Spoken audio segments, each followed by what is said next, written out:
For 10,000 years, the Imperium has endured through a delicate balance. Now, the rising stars of House Lykos may have the key to ultimate power.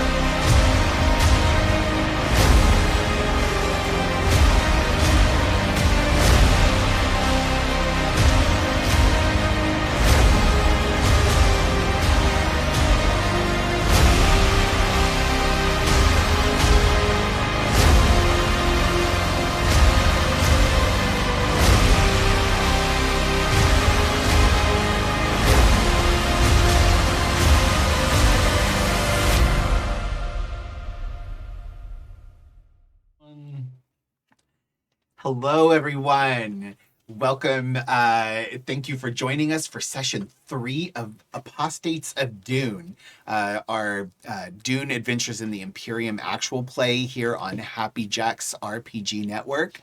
To find all sessions of this game, you can go to happyjacks.org/Apostates of Dune. And to find all the shows on the Happy Jacks Network, you can go to happyjacks.org. My name is Adam, and I am the game master for this particular production, and we are going to get started in just a moment. Real quick, we do have a content warning. There are adult themes in this game, including sex and violence, drug use, and all kinds of like murder and things like that. There's also very likely going to be quite a bit of psychological harm and things like gaslighting and emotional abuse probably comes up. So just be cautious if those kinds of things are difficult for you and you don't want to watch live. That's okay. There's plenty for everyone. We have lots of other shows on Happy Jacks that do not deal with these kinds of themes. But if you're okay with all of that, please stick around and enjoy our mess. So I do want to remind you that we are using safety tools. We play with safety tools here at Happy Jacks, and we encourage you to do the same in your home games or streaming games or whatever. And safety tools allow us to do sometimes horrible things to our characters and allow us all to still have fun. So please be aware we do safety tools here so that we're maintaining an atmosphere that we all like and enjoy and can have fun and feel safe doing. And that allows us to do awful things to our characters. So let's start here. J'accuse. Hi everyone, I've been caught. No, hi everyone, I'm Kai. I use he, they, and she pronouns, and I am back playing Helenus Lykos, who uses he, they pronouns, and he is, of course, one of the heirs of House Lykos and a Swordmaster of He's a little amped from everything that just happened. I'm going to pass it to my younger sister. Yeah. Oh, okay. Well, hello. I am Michelle, and I am playing Pira Lykos, who is the next to the youngest of all of the Lykos children, the multitudes of Lykos children. Nothing really important happened last time. No, I don't think so. Yeah. Nothing big. Yeah. Only, something monumental. Yeah, just revealed science that could completely upend the entire system that's been around for 10,000 years. But I'm sure nobody really cares about the power balance. It'll be fine. Not at all. And both of us use she, her pronouns, and looking forward to what's coming next. Mm-hmm. And I pass it over to my mentor. Hello, I'm CADave. I'm playing Iser Nasoh, the Mentat Spymaster of House Lykos, the only not relative of the family at the table. Iser is delighted that he has someone to interrogate. Yes. And that leaves. Hey everybody, I'm Joey, he, him pronouns, and I am playing your neighborhood Bene and the Gesserit, Cassandra Lykos. And yeah, she's just... Get it up now. Yeah. No, Right. exactly. I've been holding on to that Where's for your a while. line? Yep. And yeah, she had to use her customer service voice last session. So we'll see if that shows up again. Let me speak to your manager. So, Ma'am, this is a Wendy's. It is my Wendy's. Where are my chicken nuggets? I'm gonna get it out somewhere. yeah, we gotta let it out. So, yes, for those who are just joining us for the first time, we are trying to keep a very dark and serious, epic kind of tone to this game. So we're getting all our sillies out now in the intro, so that we can not do these things while we're in the middle of playing.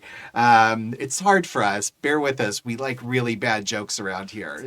And if you've been a Happy Jacks fan for a long time, you know how much we love bad jokes. But no, we're being serious this time, and we swear we're really going to do it. Just a quick recap. Previously on Apostates of Dune, are three of the Lykos siblings, the children of Zaid and Kaimora Lykos, Viscount and Viscountess of the house, were these three siblings, Helenus, Cassandra, and Pyrrha, along with Spymaster Iser and Nasoh, were brought in on a secret project that the lady of the house, Kaimora Lykos, had been spearheading, where they had taken some of Pyrrha's fanciful daydreams as a genius physicist and turned them into a reality that could completely upend the power structure of the entire Imperium, spanning the thousands of planets and the across the Imperium, by being able to fold space with actual simple math instead of prescience. And they were brought into this because it is time to procure some very special things to continue the project and launch it into a full-scale mode instead of just an experimental project. And they, in the process of being shown the project, discovered that there was a spy or two who had infiltrated the project, and our protagonists leapt into action to contain them, while Helenus ran down the one of the infiltrators, Pyrrha and Iser, locked out the system and cut off their escape routes. And Cassandra noticed that one of the lead technicians was actually in league with the spy, and using the voice kept him from committing suicide, as the other infiltrator did when Helenus bested him in sword fight. And we saw the infiltrator chomp down on a poison tooth that began to dissolve his face as Helenus held him by the scruff of the shirt, and then back in the observation deck, as Cassandra asked with her Bene Gesserit voice, "Who do you work for?" And he answered, "House Virk remembers." And that is where we pick up. Just at the end of last episode, Iser had used a hunter-seeker drone and discovered a small escape ship in an abandoned passageway out to the surface. It seemed to have a dead man switch countdown on it, which Helenus was warned about, found the switch, and hit the button. And fortunately, no explosion as the the countdown on the ship starts over again. So, so you've bought yourself a little time. I think we will skip forward a little bit, and we've disabled the getaway ship, and we will go back to the observation deck where I believe Helenus and Pyrrha are in the observation deck with Teo, their brother, trying to explain to Helenus how the science works. No. And inside the office, Chimera and has taken Iser and Cassandra into the office to interrogate the prisoner that you've captured. And as I think what we first see, I think, is that as Iser and Cassandra, or Iser and Chimera, there's just a lot of names. So many names. We're already Game of Thrones up here. But as Iser and Chimera are coming in or going into the office, almost as an afterthought, Chimera turns to Cassandra and says, "Are you coming?" I thought that would be a given. You've entrusted me with the safety of our people. And I think it's time that you played your part. Come in. And she steps aside to let you into the office to be part of the interrogation. Cassandra has a look on her face and is thinking as if I haven't played my part already. Yeah. What? Backhanded compliments from mom? What? No. And she turns to Helenus and Pyrrha, and she says, "Be patient. We'll be done in a moment. In the meantime, maybe Teo can go over a little more of the details with you of how this works, so that you'll be able to think on the fly. Lele, just try to keep up." I'll go shower. So, I would like to know, I think Iser would be expected to take the lead in the interrogation. What is Iser's approach? Are they still all present? Yeah, so in the office, it is you, along with Chimera and Cassandra and the technician that you captured. Very good. And his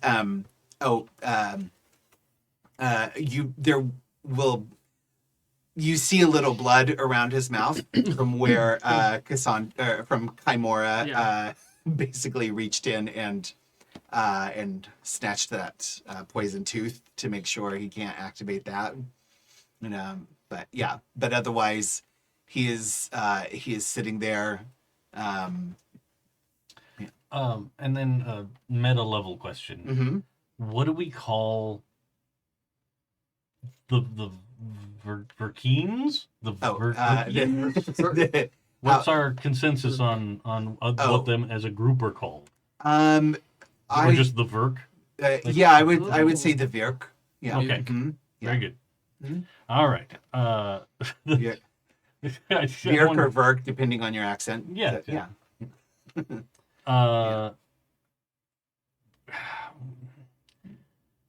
I think he feels a little uncomfortable. Mm-hmm. He doesn't like to do this with an audience. Mm. Um, hmm. Sorry. No. I've been juggling technical difficulties. Yeah, I saw Yeah. just enough to know we're having difficulties on the stream. So. But I think the first thing he does is just start with a stream of basic questions, Mm-hmm. right? Not horribly probing questions, just things like, Yeah. what's your name? Mm-hmm. Oh, okay. So you're from House Virk?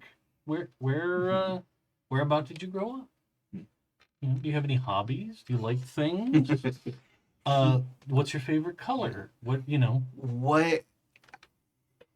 How do you respond as he stays silent?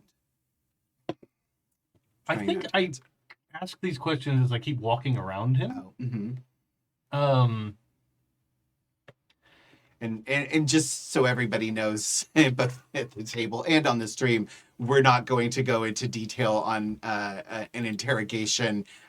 We're just kind of setting up the tone of what Iser does when Iser is in his element. I think after a couple of circles around, I probably step right up behind him. Mm-hmm. You know, like the head right next to his ear, Uh-huh. and just whisper gently, everyone talks. You choose when. But it gets harder from here. I think that is insidious and terrifying enough. That's where we will cut away from the interrogation scene. So Teo is trying to explain this to Helenus, not understanding, as Teo does not understand social cues, No. not understanding that Helenus does not get this at all. I will say, Helenus at least will humor Teo. Yeah. Okay. All right. And I'm partially doing this for exposition's sake. Yeah, of course. To also kind of develop for us to develop sort of the science behind all of this, and as well as like sort of bring up to our listeners what is happening here. So Teo is explaining to you that right now they do space folding without knowing mathematically where they're going. And I'll say Teo explains all of this, and then Pyrrha explains Teo's explanation in like plain English. Right, in plain English, yeah. Yeah. So I take out like a handkerchief and I'm like, and if you fold the 2 points together, yeah. You could just say that I go from point A to point B, and Yeah. that's good enough. But Yeah. yes, And so he's trying to explain to you that the Spacing Guild, they consume massive amounts of spice, which allows them to basically see the future. So they know where to fold from one spot to another where there won't be a planet or a star or a comet in the way when they arrive, right? And that's how they know. And I think Pyrrha kind of brings up this analogy of you're doing the handkerchief, right? So let's say you're a spider on the handkerchief, and when the 2 points are folded together, you can just simply step over from one point to another. And so what happens here, what Pyrrha figured out in her paper, is that as you're walking, the person carrying the handkerchief can be predicted.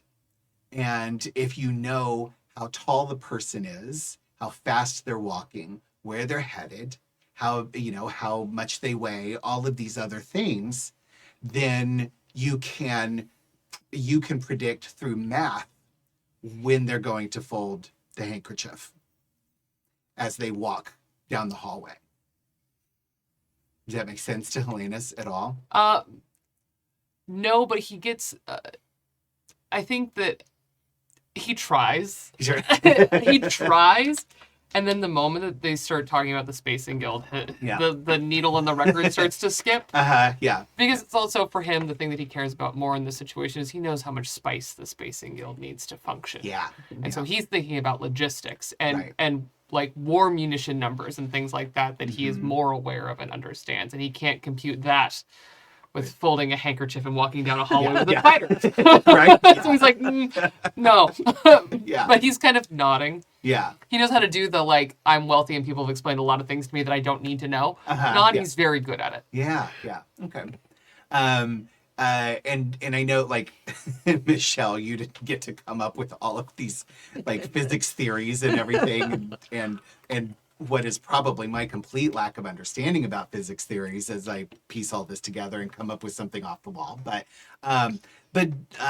do all of you understand enough as players what you're dealing with here? Is that instead of having to use the spice to open up your consciousness to the future, you can actually drill down on the mathematics of it and be much more precise. So, and the things that Pyrrha had thought up in her little flight of fancy turned out to actually be this brilliant insight into how the fabric of the universe works, and it allowed this to happen. So, but yeah, so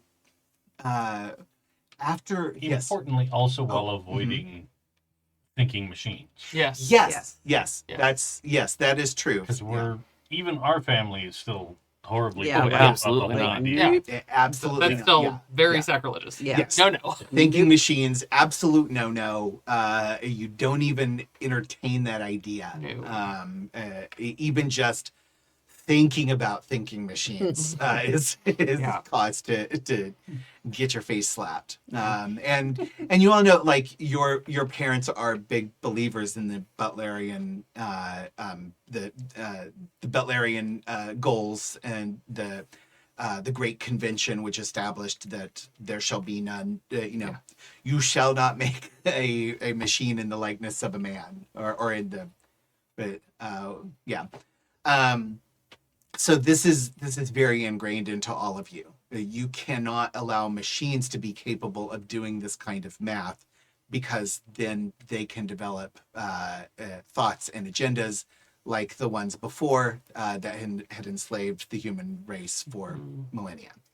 And so Mentats, however, with especially with the increased capacity of that this gel provides, are capable of doing this math, and with enough data, they can adequately predict where celestial bodies will be through mathematics, which they are completely capable of doing. So, so that is what your house has stumbled upon, and is out to do. Meanwhile, House Virk, which was one of the original partners of House Lykos with their luxury yacht manufacturing, was very unceremoniously edged out of that business, and basically left, destitute for a House of the Lance Rod. They were limited to just selling basically like cars on one planet. But House Virk has long held a hatred of House Lykos, and somehow they made their way in here. I probably think they limp along a little bit, because there's always going to be those, like, the car guy. Yeah, right. Yeah. Yeah. They're like, oh yeah, I've got like a '68 Virk. Yeah. Yeah. Yeah. Like, Right. Yeah. yeah. And I kind of imagined as we sort of created the history of House Lykos together. Like House Virk, they continue to make like the industrial vehicles Yes. that the planet uses, and maybe sell those to other planets as well, but nowhere near the ridiculous amounts of money that House Lykos gets from, especially now having all of the Lydolian system paying tribute to them. So, a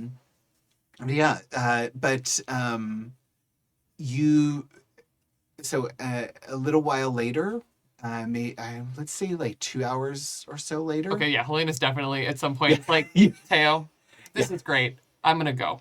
And just goes and finds the same shower that Pyrrha used earlier. Yeah. Finally get He's just like, clean. and Yeah. he just needs to walk away for a minute. Yeah. His family's a lot. Yes, they are. Let's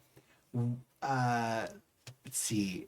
I do kind of want to let's go into the shower real quick Please. for the eye candy Yeah. as well as for the thoughts. What is worrying him the most? We see a little bit for the eye candy, a little bit for the story. We see the thing that was the first thing he covered when Iser walked by the training room this morning. Along his ribs is a square, almost black tattoo with 3 wavy lines in the middle. That sits right over in the high part of his ribs, almost in his armpit, just under his pec. And we see him kind of worry over that spot with his hand as he's cleaning. He is still angry. He's so angry at his mother because her ambition has brought us here. And it seems callous.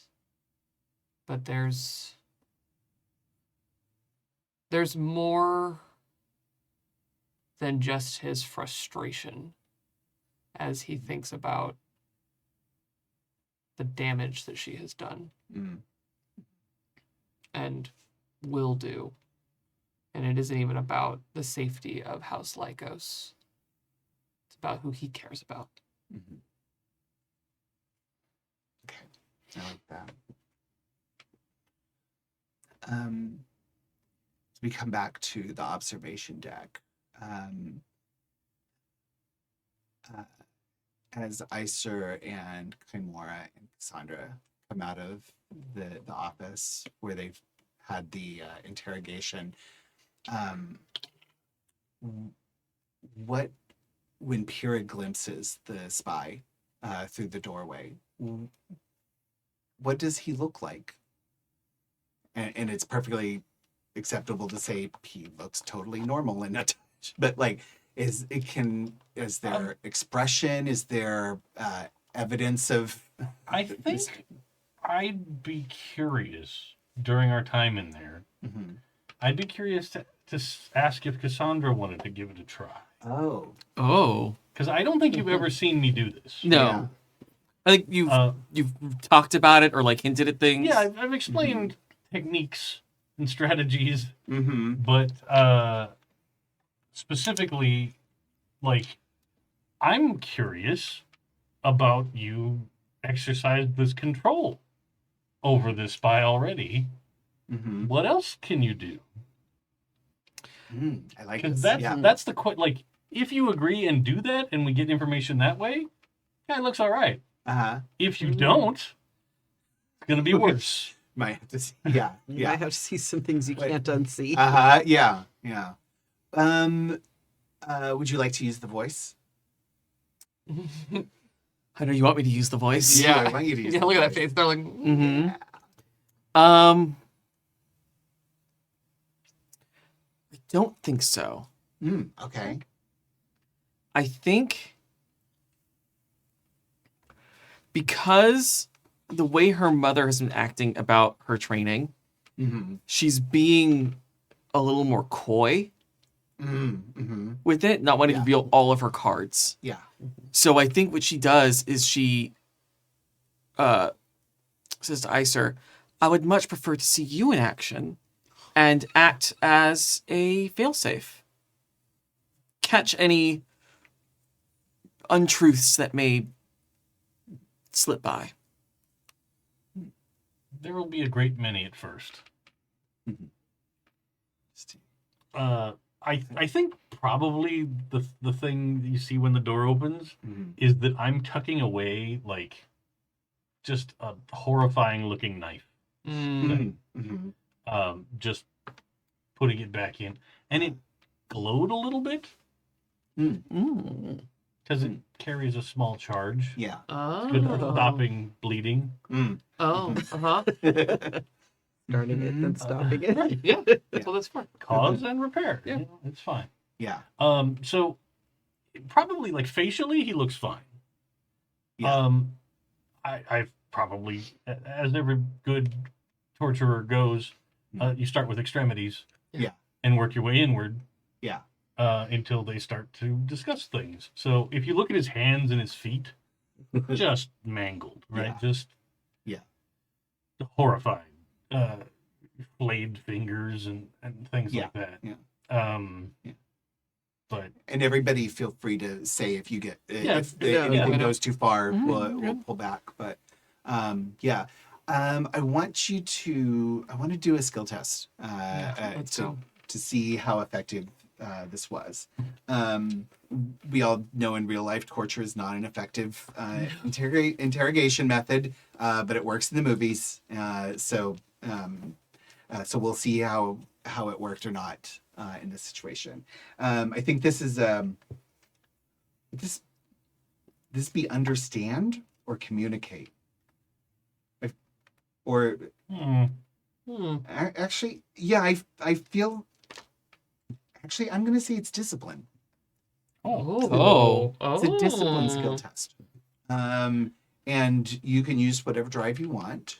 Would And espionage focus on discipline be helpful absolutely, in this yes. case? Yeah. So that's the I will one let that- where yeah. I can spend a determination and get a 1? No. So It's under the if you have- drives. Yeah. So I if you always have, mix that up in I my know, head. yeah. So a skill focus, and we were doing this wrong in previous episodes. We figured it Okay. out. But with a skill focus, if it applies, then when you roll your dice, any result that is under your skill number is considered a critical success. So not under the total target number, which we were doing before, but under the skill number. So like say if your discipline is 5 and your duty is 8, and you rolled anything under 13 is a success. Anything under 5 is a critical success and counts for 2, not just a roll of 1, which is always a critical success.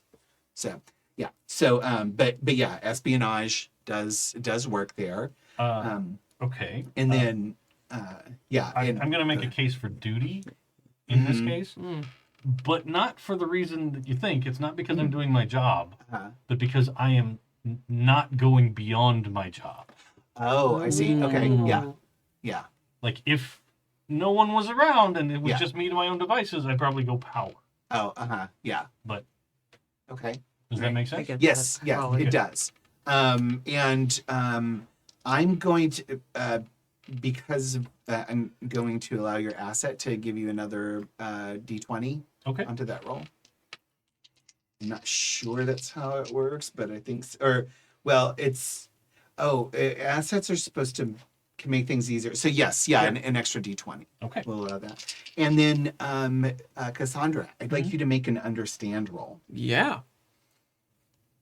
Should I wait? Yeah. Or No, you could go ahead and roll. And Cassandra, if you think about what your drive might I be. think this is truth. Okay. I think she's trying to maintain, Yeah. the truth, but also kind of mask her ability. So, Mm-hmm. wanting the truth in him and trying to hide the truth of herself. Yeah. Okay. All right. How'd you do?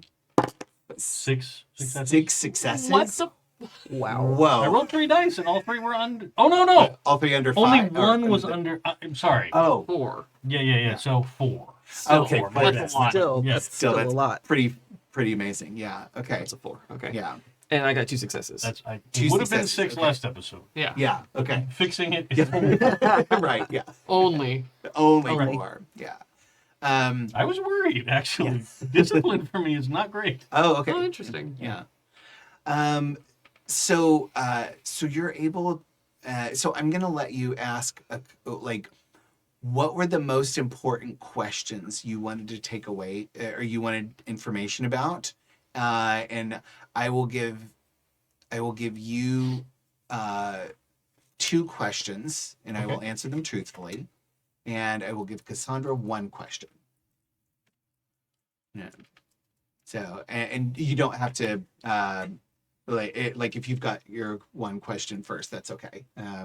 But yeah, you're done. I'm just going through every single pencil. None of them have lead over there? No, there's one that is operational out of our bucket. So here we go. Let me just think about it a second.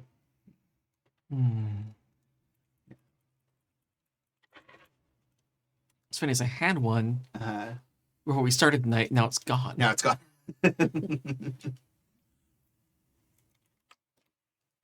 I will say you do know from the records that this technician has been involved with the project for quite a while. Was initially only working on the initial on some of the initial systems of the ship, and then a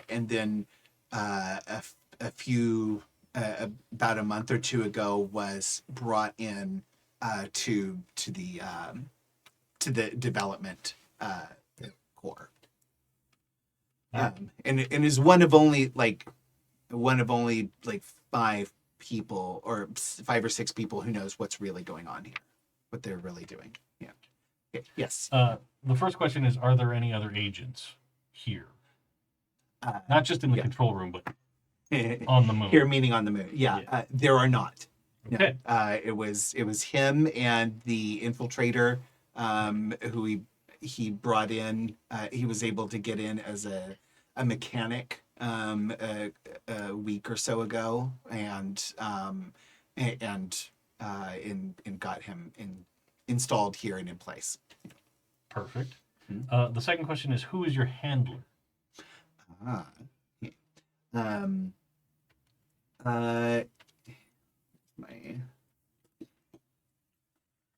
1 moment, please.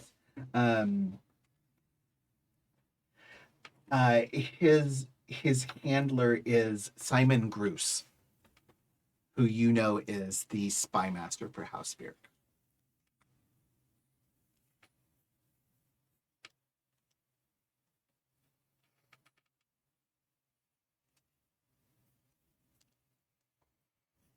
As we all jot down notes. Yeah. Sorry, Simon. Bruce. Simon Groos, Groos. I want more French than that. That makes sense. I put an E on the end. Same. Too. There could be an E on the end. You can add an E if you want. I erased it already. Oh, okay. Like it never existed. Qu'est-ce que c'est? Yes. Okay. My question is, what made you make your move now?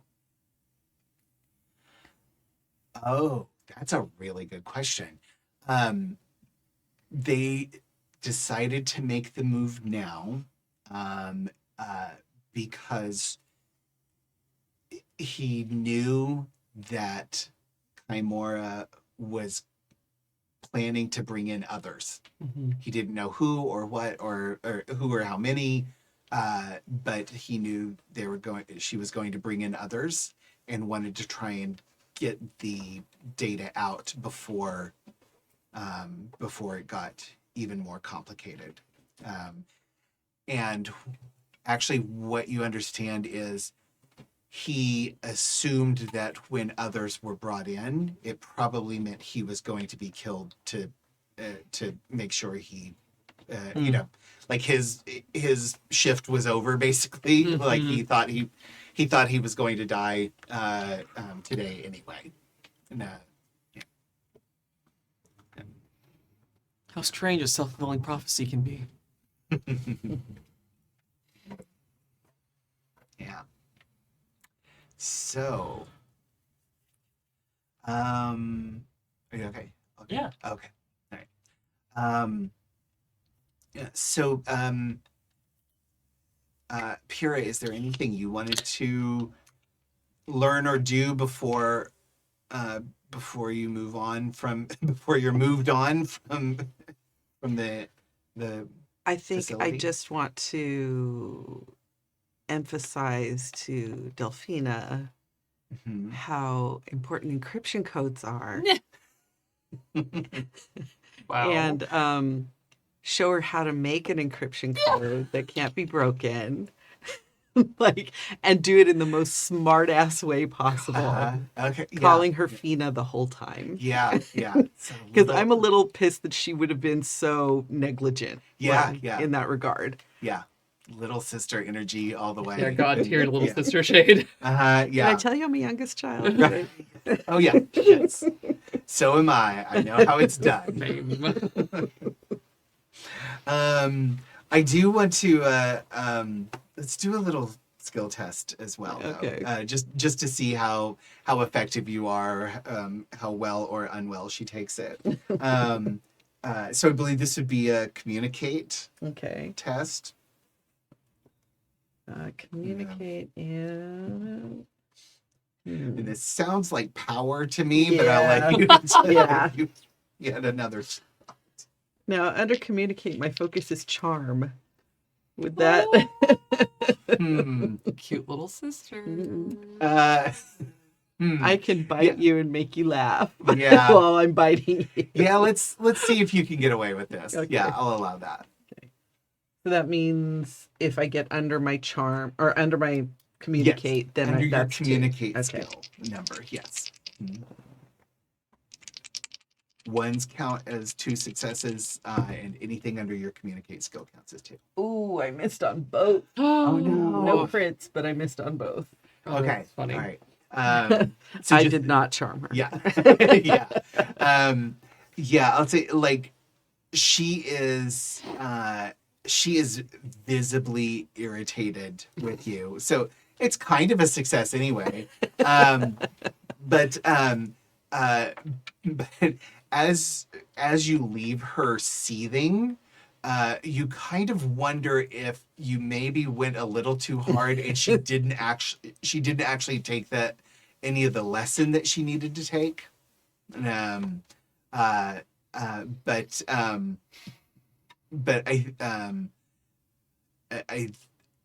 I'm going to say that you go ahead and leave an encryption. You put an encryption in place, just in case. And in true youngest child style, Uh-huh. or I'm not the youngest, but younger child yeah. style, it's okay. I'll tell mom on her. Nice.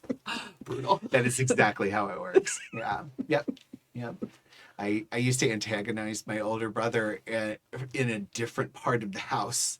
And then when he got so mad and started to like swing at me, then I would run towards wherever mom was. Yeah.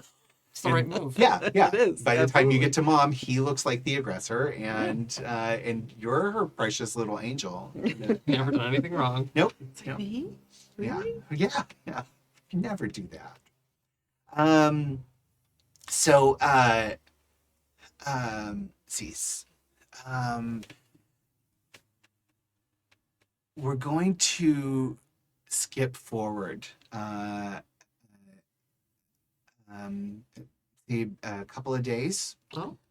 Quick question Yes. before we do. Uh-huh. What happened to the crystal that the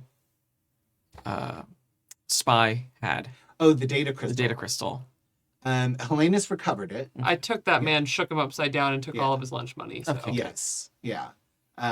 So it was returned to the data archive. Okay, good. Yeah. Just making sure. Like, Yeah. Oh no, he dragged that body all the way back to the control room Yeah. and just Yeah. this is yours now. Yeah. So I mainly kind of want to move on because Yeah. there's not much else we can do there except exposition, and I Yeah, think we're everybody's good. tired of exposition. Um, Um, yes, but I would like to yes, add, can yeah. we reprogram his escape shuttle yes, you to can. return to its previous destination, Uh-huh. where it should Oh. home, Yeah, yeah. and leave the bomb armed? Yeah. Oh, okay.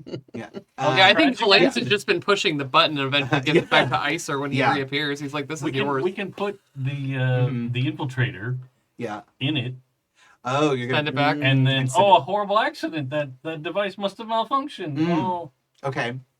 Um, I like that idea a lot. Yeah, that's such a thing you would do, actually. Yeah. And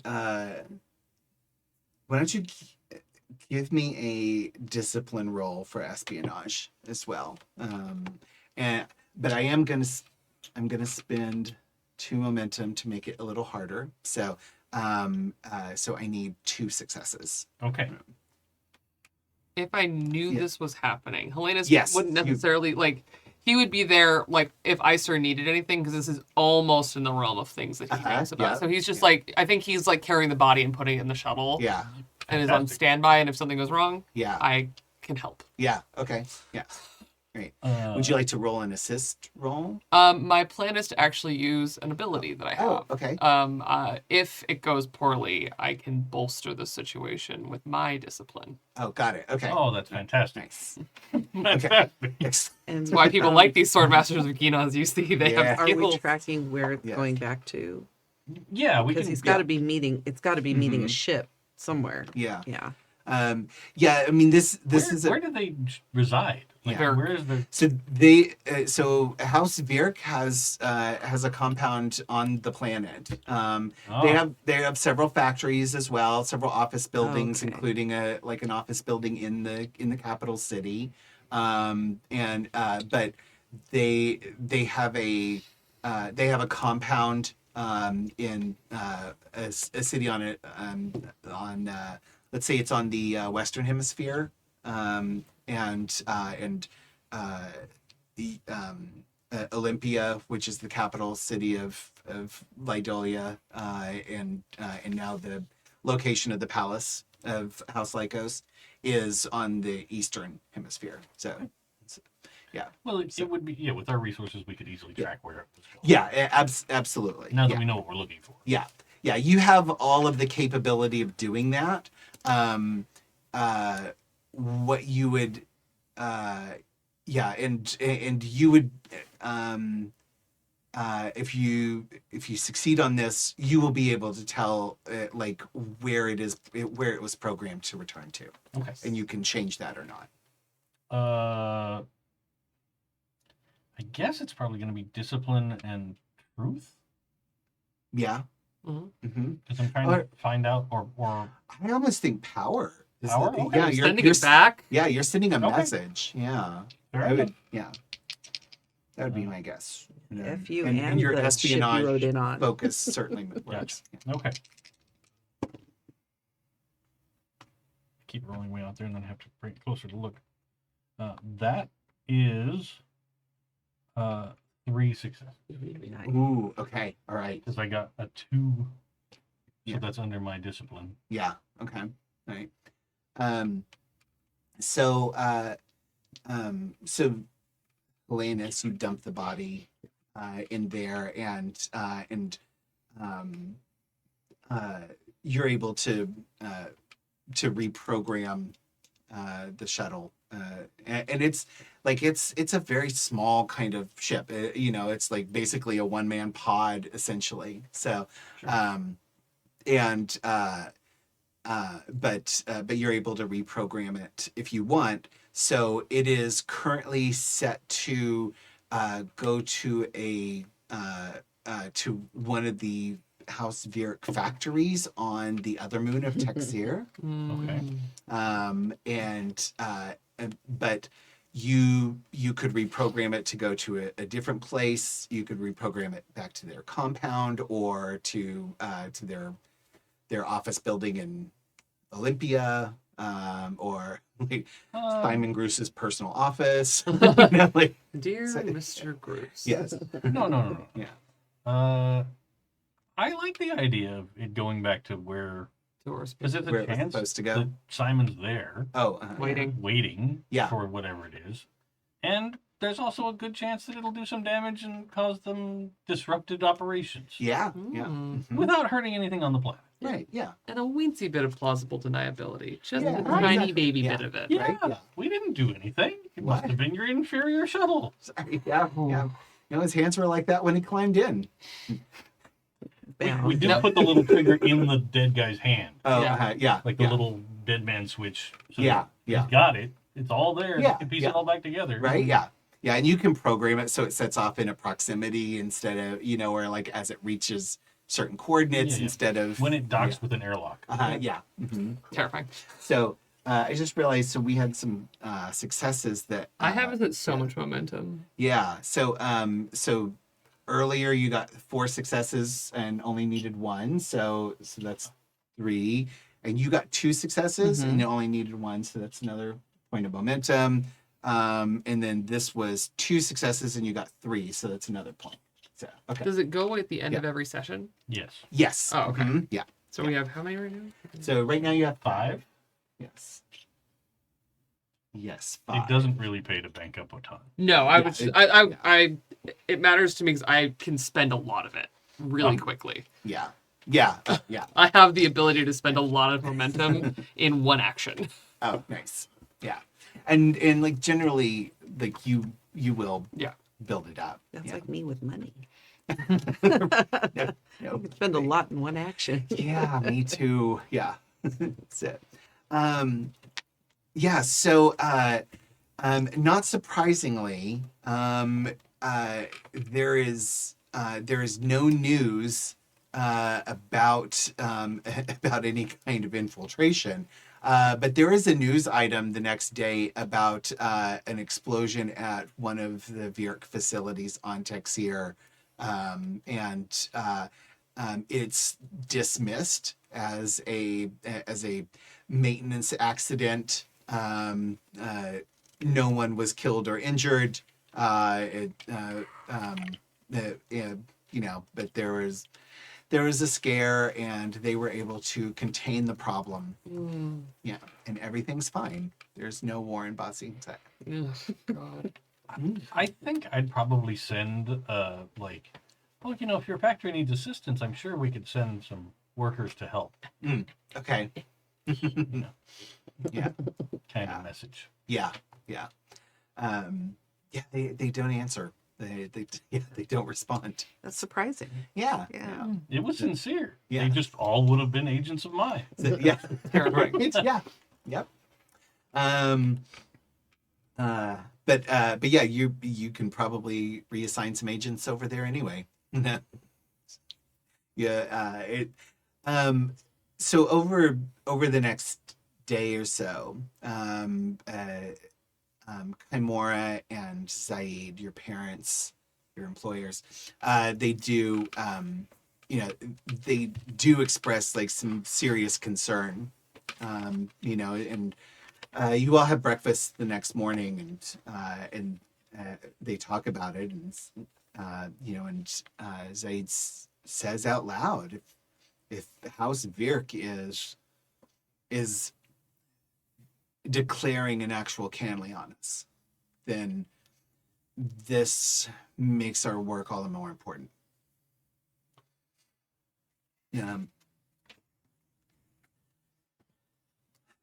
I think we'll be able to handle things here, and the 4 of you should go ahead and continue on with what your mother was going to have you do.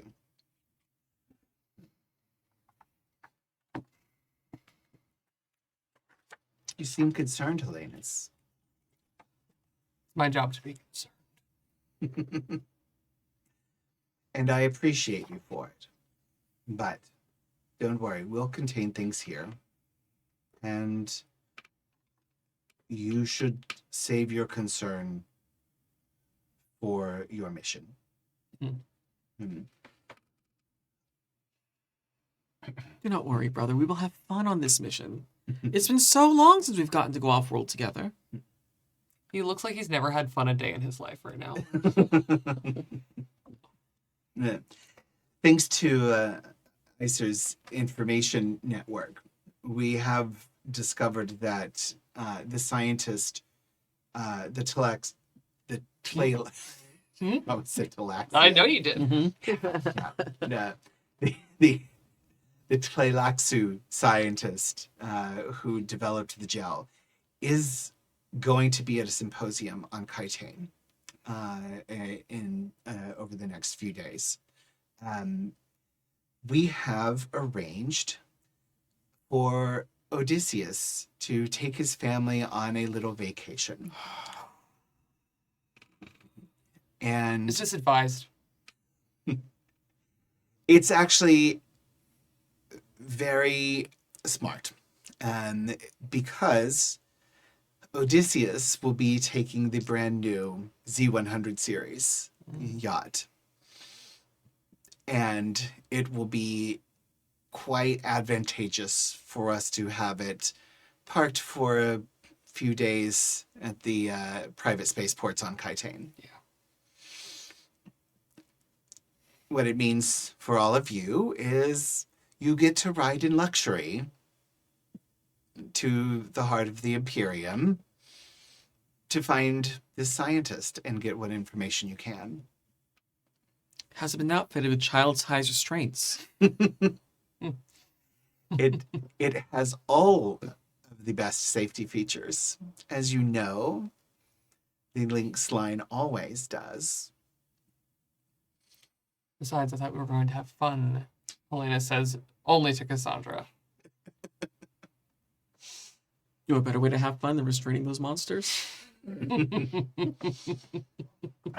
Yes. He's got two kids. He's got 3 kids. 3 kids. Yeah. Mm-hmm. Yeah. Yeah. And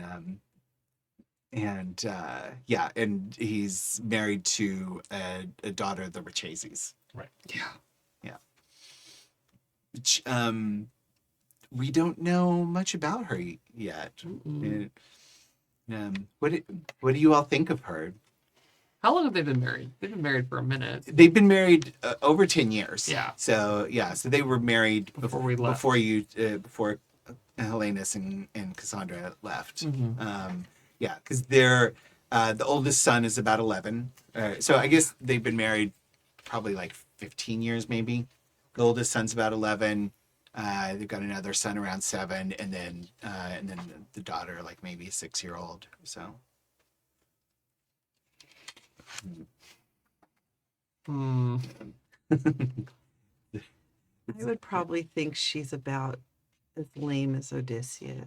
Oh. Uh-huh. Yeah. Like, they're not the most exciting couple. Yeah. She's kind of just common. She gives big dumb hat energy. Oh Big God. But to her credit, I think Uh-huh. she's been nicer to Helenus than Odysseus has been. Okay. Yeah. But Yeah, the bar she is is- very low. Yeah. I think she's probably pretty nice, but personality of wet lint. Pretty and nice. And that's it. Yeah. Yes. Yeah. Pretty and nice, and that's it. Yeah. Okay. It's quite a phrase. She brings a fun dip to a knife fight. She's well outfitted for a party. Yeah. I bet she looks devastating in everything. Mhm. So her name is Judith. Judith. Yeah.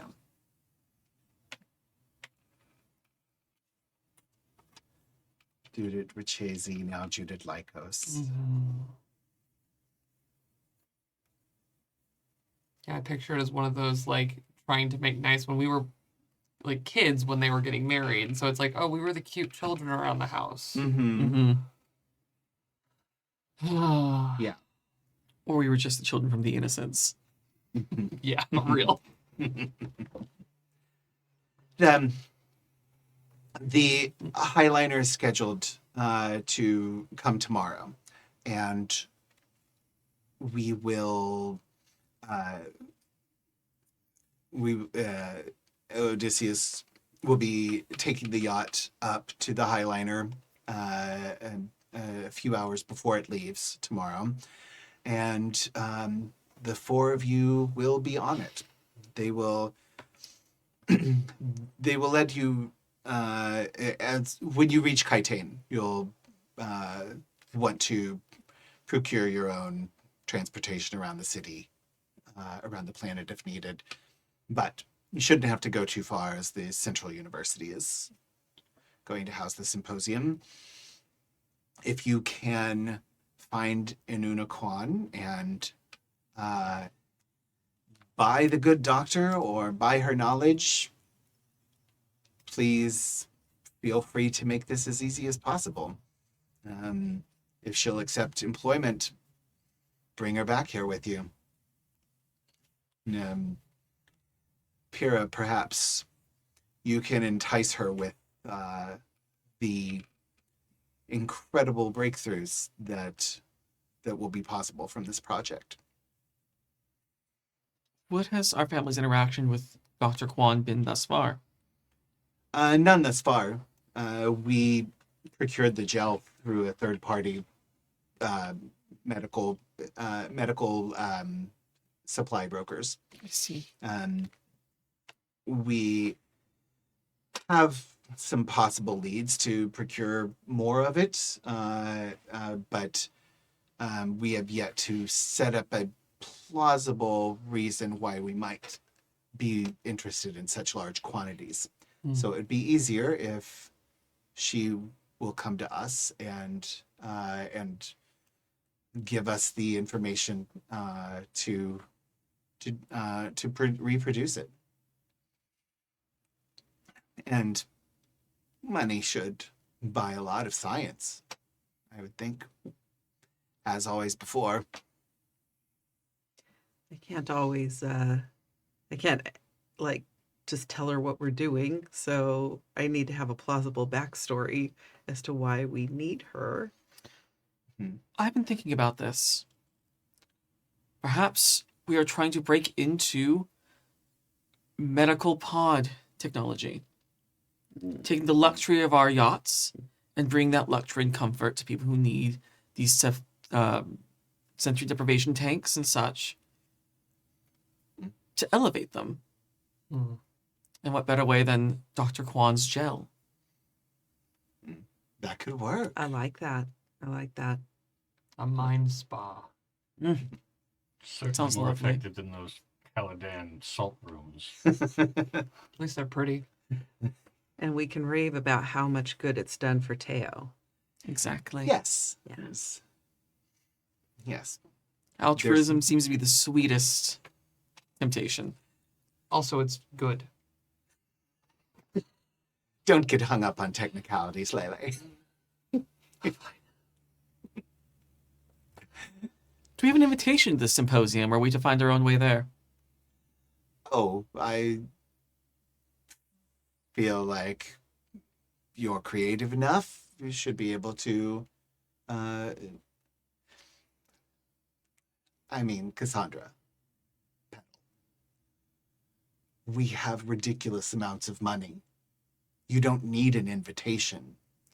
Again, plausible deniability, Father. We can make friends. Oh, I have friends.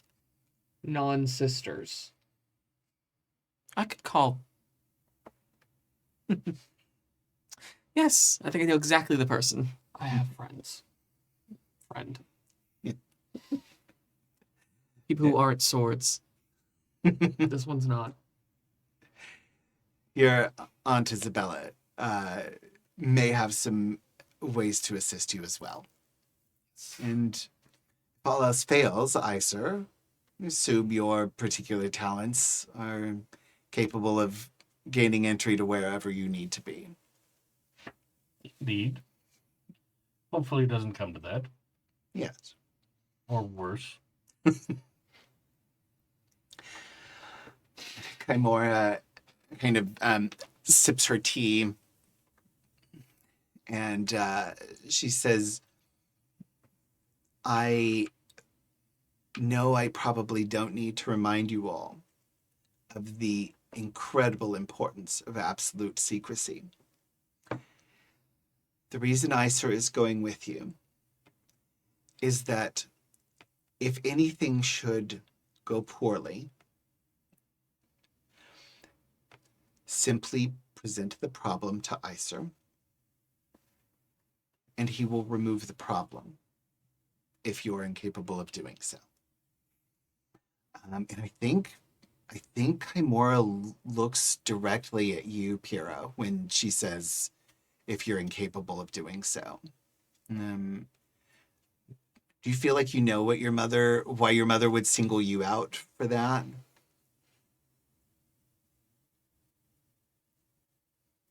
I don't know, maybe because of my age, I'm not sure, Yeah. but maybe because I haven't been off-world too much, Mm-hmm. Yeah. and I might be a little less, like, streetwise.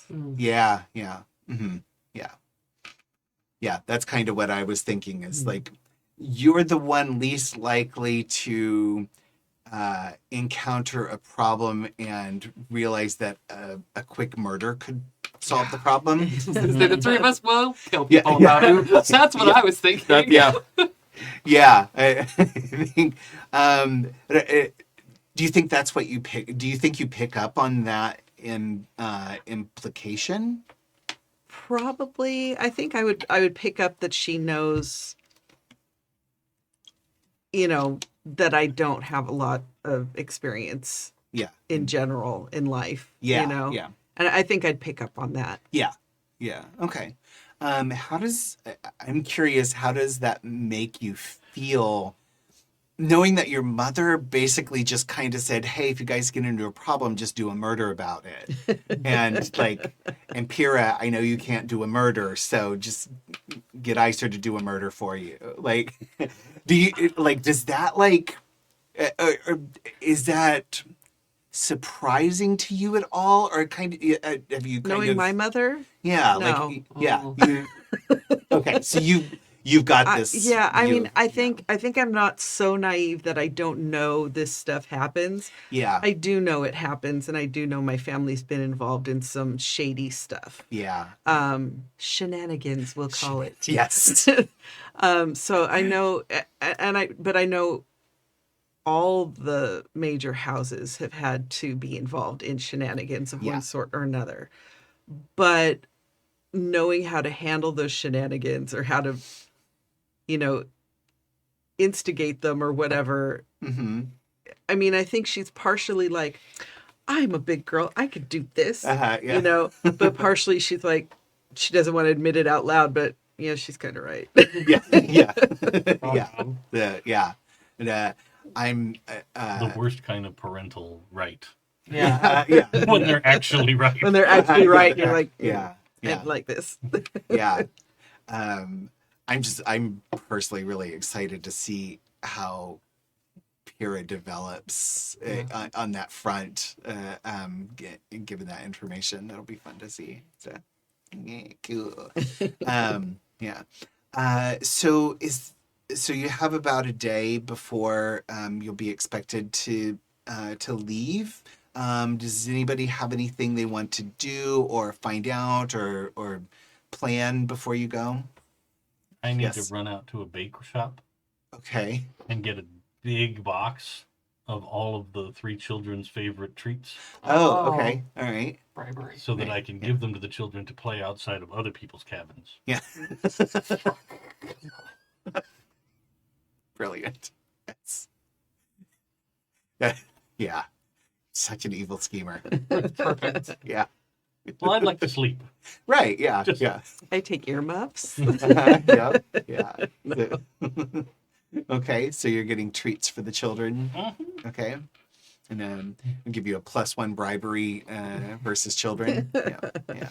Did you? Helenus does two things. Uh-huh. One, he's started skulking around this new palace. Okay. Just, you would notice he's not really making a mystery of it to you. He's like clearly assuming that you are aware, Iser, that he is just walking and exploring.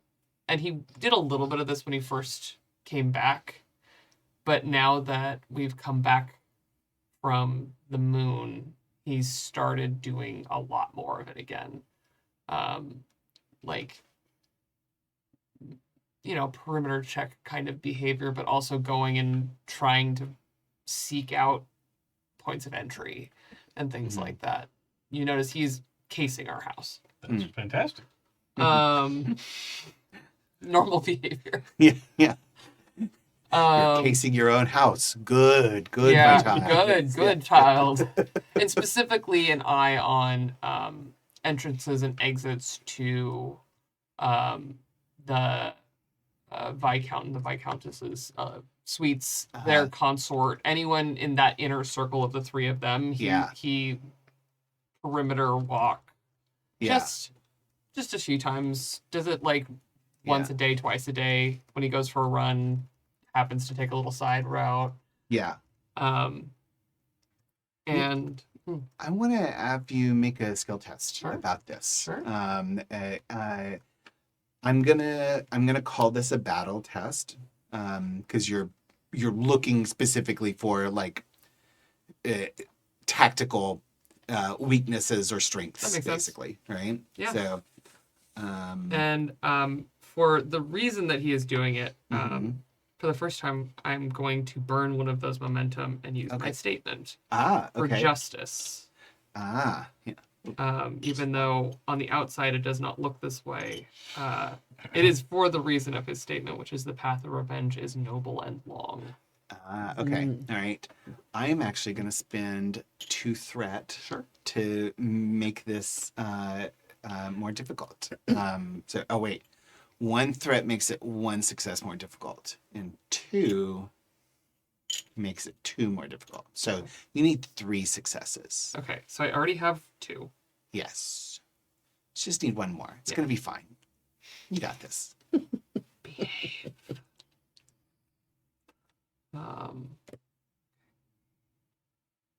So it's battle and justice. Mm-hmm. You've got to be joking. I have a 15 total and I rolled a 17. Oh, no. So you can spend momentum to re-roll, I think. Or I think it's determination to re-roll. Oh, yeah. Yeah. Do you have more determination? I have 2 from when we started. So you've got another one. Well, I haven't spent any yet, right? Oh, yeah. But you would have just spent a point of determination to do that. Oh my god. Yeah. We start each session with 1, correct? Or yes. Yes, okay. Yes, correct. Yeah. Okay. So if you had 2 before, then you would still have those 2 now. You just spent 1. Yeah. So you could spend the other one to re-roll. Yeah, this is gonna be worth it to have.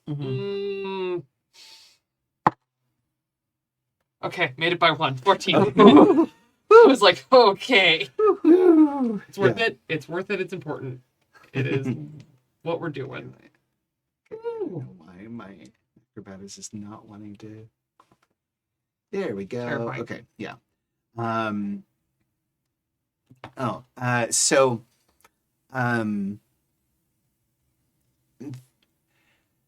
one of these strolls, you notice there's a spot just outside of Caleb's chambers that could easily be used to escape notice with someone just casually walking by. If the guards are doing their job, then they would be, they would probably be seen. But if anyone were lax about this and just walking down the hallway, there's this sort of like little alcove that probably could go unnoticed. Okay.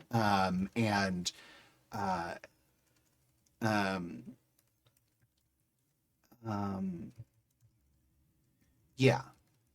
And the what you do know about that, though, is that this couldn't be used to put your mother or your father in danger. Only Caleb. Only Caleb. Interesting. So, but yeah. So, but yeah, it could provide a secretive way to get access to Caleb's chamber in between like rounds of the guards if someone were Determined. determined enough and lucky enough. Okay. Yeah, it could be spun.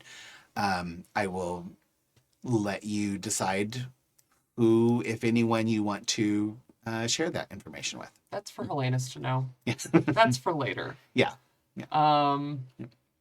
Yeah, and he just files that away. But we see him just casing the house regularly. I think he discovers that spot and then tests the theory a few times. Okay. Yeah. And it does work, and not just with like one or two guards. Like routinely, they don't really do a thorough look around as they reach that point. Cool. Can I Uh-huh. ask something? Yes. Can I ask for another roll to see if you notice something that's going on in your wanderings around the palace at night? Oh, sure. I'll allow it. Just to notice something. So like Yeah. I tend to be secretive. yeah, I'm thinking discipline. Is that the thought here? Probably. Because you're already kind of looking around and Yeah. exploring and stuff, so that makes sense. Yeah. Yeah. To me, Yeah. Discipline. Okay. Yeah, and I'll put that under duty since it's more like looking around the house and not Sure. serving this single-minded goal. Rolled really well. It's very funny. It's 2 successes. Wow. Nice. That's gonna give you. I mean, extra I don't momentum. know if it has to do that because it wasn't a GM roll. This is just a. No, I I would like give it. up information Yeah. if. I like it. Yeah. So the evening before departure, you notice that like 3 people from the city Oh. are escorted into Iser's room. Oh. Like late. Okay. Do these look like entertainment or Depends on your definition of entertainment. Kind of a. more traditional senses of Yeah, entertainment? yeah. No, it's kind of a variety, Oh, okay. right? Like there's let's say 2 women and a man, and they look normal. Okay. They just look like citizenry. They don't. They're not like obviously here for a good time. I think specifically they're not Okay. dressed in a way that gives away exactly what's happening. Cool. But you can make assumptions. Filing it away. It goes in the same weird file. Yeah. Yeah. Hmm. Secret visitors. Yeah. I'm sure it's fine. We love a spy on our spy. Yeah. House of Secrets. Yep. I just keep thinking it would be funny if, because Pierre has been living here Yeah. and they haven't, that all of a sudden I come out of a secret entrance into Oh. a hall in front of In front of Helenus. Helenus. Like, what? Yeah. Yeah. Because there are a lot of actually known secret passages here. Yeah. There are probably some that you all have that the family hasn't even discovered yet. But yeah, yeah, you're just doing a casual doing a shortcut. casual stroll. And, run into Helenus. Being strange. Right. Being so strange. He's honestly been very strange since he's come back. And I'm like, but that's Helenus. I just kind of Yeah. brush it off like, yeah, Yeah. he's weird. Very intense. He's Yeah. a very intense person. When you say strange since he came back, you mean from Ginaz? Yes. Okay. Yes. Alright. No, also Yeah. from the moon, but But yeah. just a worse version of the way he's been Yeah, since he's yeah. come home. Yeah. He was a 10 strangeness when he came home. He's now an 11 strangeness since coming back from the moon. Yeah. Yes. Yeah.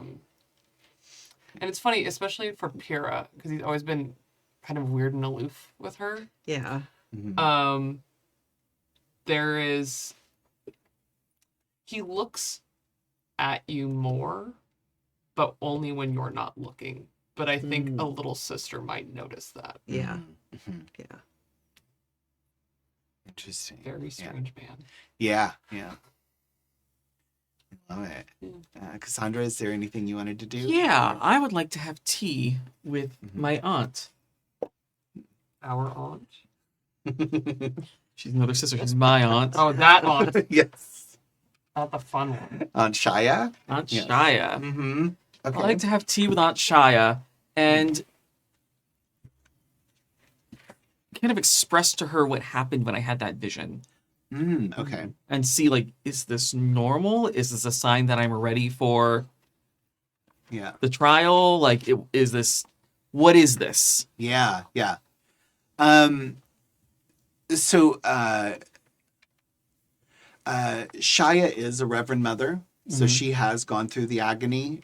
She does have access to her other memory, and she sits at the table with you. Also, Yeah. if it matters, if we're in a place where we don't feel we can speak freely, Yeah. we're going to use secret language. Yeah. I think I want you to do an understand roll, and I'm going to. She's testing you. Okay. So your hyper awareness makes you aware that she is speaking and she's having a normal conversation with you, but she is also layering information in, basically to test you and see if you catch it, and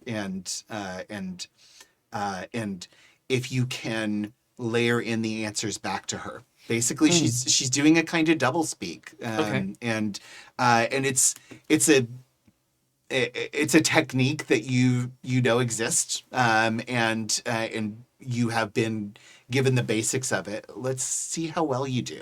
Okay, great. So it's a communicate role, I think. Okay. Would my secret language focus apply? Yes. Okay. Yes. Do I know it's a test? Yes. I think you. Yeah. Okay. I think... you can guess it's a test. Yeah. Okay. Then I think I'm going to go with duty. Okay. And so I roll 2 die. Am I getting anything for hyper awareness, or is hyper awareness just letting me? Hyper awareness allows you to do this test. Yeah. Okay. To participate in this kind of communication. Okay. Because she's basically expecting you to use your hyper awareness to read her signals that are underneath the actual words that she's saying, Yeah. and then use that back. Okay. Yeah.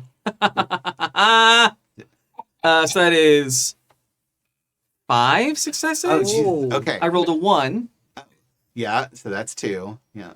and then Four this is 4 successes. Yeah. I'm sorry, I wasn't sure if the Cool. 1 also being under my Well, the No, you don't double crit. understanding. Okay. one is no, it doesn't double. Okay, Yeah. so 4. So I'm sorry, okay. 4. So yeah, I should have made that. I'm so make that sorry. Harder. Yeah, but that's all right. How many did we get? It was just a casual test. Yeah, it's just a casual test. Yeah. But yeah, she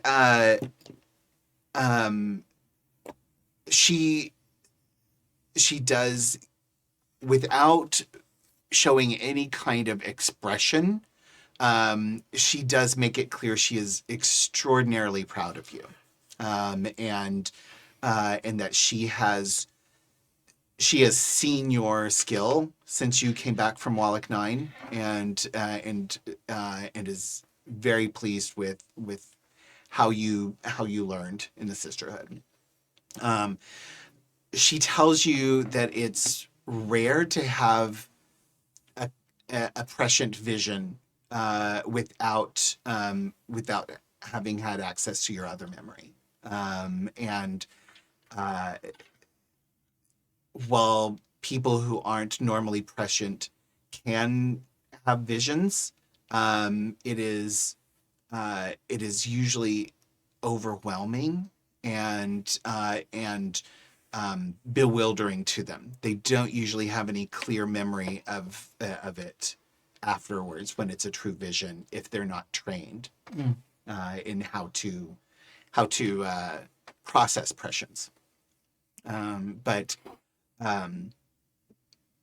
she does. But she says that this very likely is a true vision, and you need to. She tells you in no uncertain terms, you need to be strong and you need to be ready.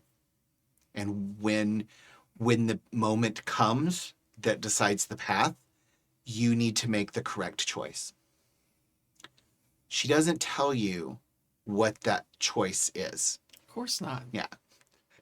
Or if she, and I am going to say that because you got so many successes, she tries to keep this vague, but you do get a pretty good sense that when she says the correct choice, she means the correct choice for the Bene Gesserit's goals, and not the family. And she doesn't make any kind of assumption about whether, which direction is going to be the Bene Gesserit's goals, but makes it clear, like, that's your duty, is to the sisterhood and what they are working to accomplish. Okay.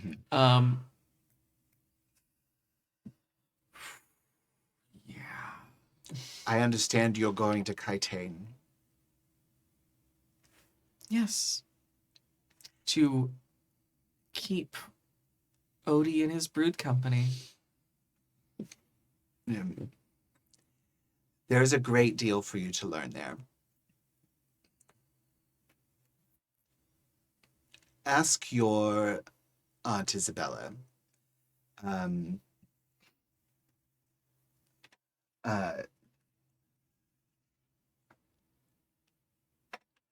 to introduce you to Aquila.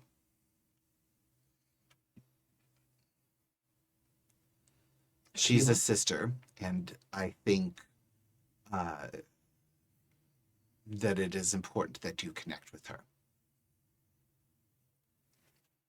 Of course. Oh, and before I forget, here's that book I wanted to lend you. And I slide a book over on the table. Mm-hmm. On it is one of my assets that I picked from last time. Oh. Mm-hmm. The Bene Gesserit coded dots. Oh, uh-huh. Which gives the Bene Gesserit an ability to gather information not meant for them. They can leave messages for other Bene Gesserits on these, like, it's almost like a braille. Yeah. Mm-hmm. And it just simply says, Mother is up to something.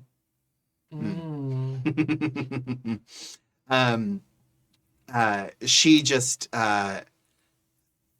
she puts her hand on it and just kind of admires it as she runs her hand. Anyone else would think she's just feeling the curves of the book, the cover, but you see her glide over the dots, and she says, I am so thrilled that you've been able to read this, but I've already read it myself. So I figured as much.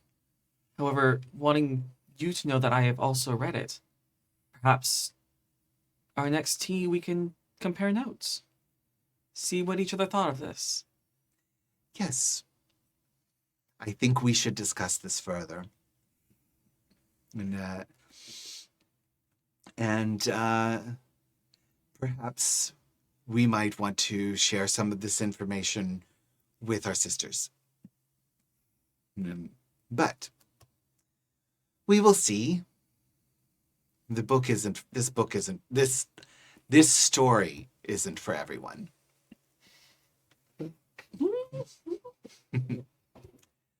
Sips tea. Yeah, sip tea. Yeah, you both just sip tea, pinkies out, sitting there, Jesus. nicely, classy, cool, looking completely nonplussed, Hmm. and sharing all kinds of secrets. I think currently she is one of the few people that Cassandra will go unveiled with. Oh, okay. Yeah, yeah, and Shia will. She generally goes around unveiled, except when she is on duty as the house truthsayer, and so when she is in the chambers, receiving people in court or whatever, then she'll usually be veiled. Yeah. Pyrrha, anything you want to do before you leave?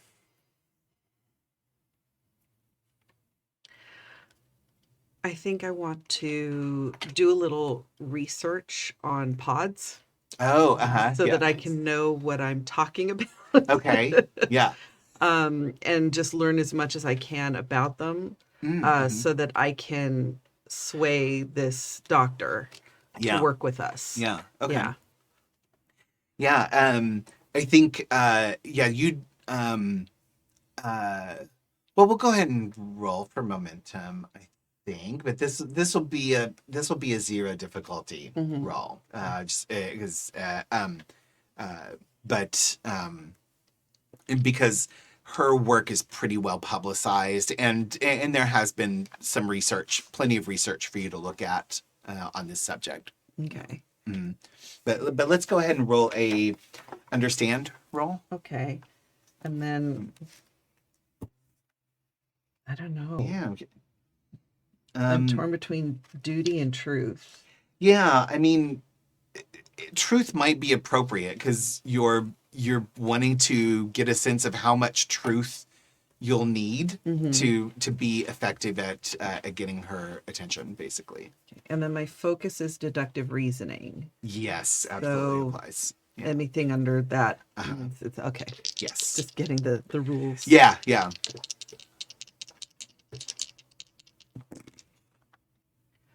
I got a 3 under my 14, so that's 2 successes. Nice. Okay. All right. So yeah. So we'll give you a little more momentum. Plenty of momentum here. It's great. Plenty to spend. Yeah. Yeah. Yeah. So yeah, you're able to find out. You can pretty easily find some of the latest research on it, and you're able to get a good enough handle on it. You can futz your way through a discussion of how these work and how the gel could be applied and useful. So what I'm going to say is that I'm going to give you a trait of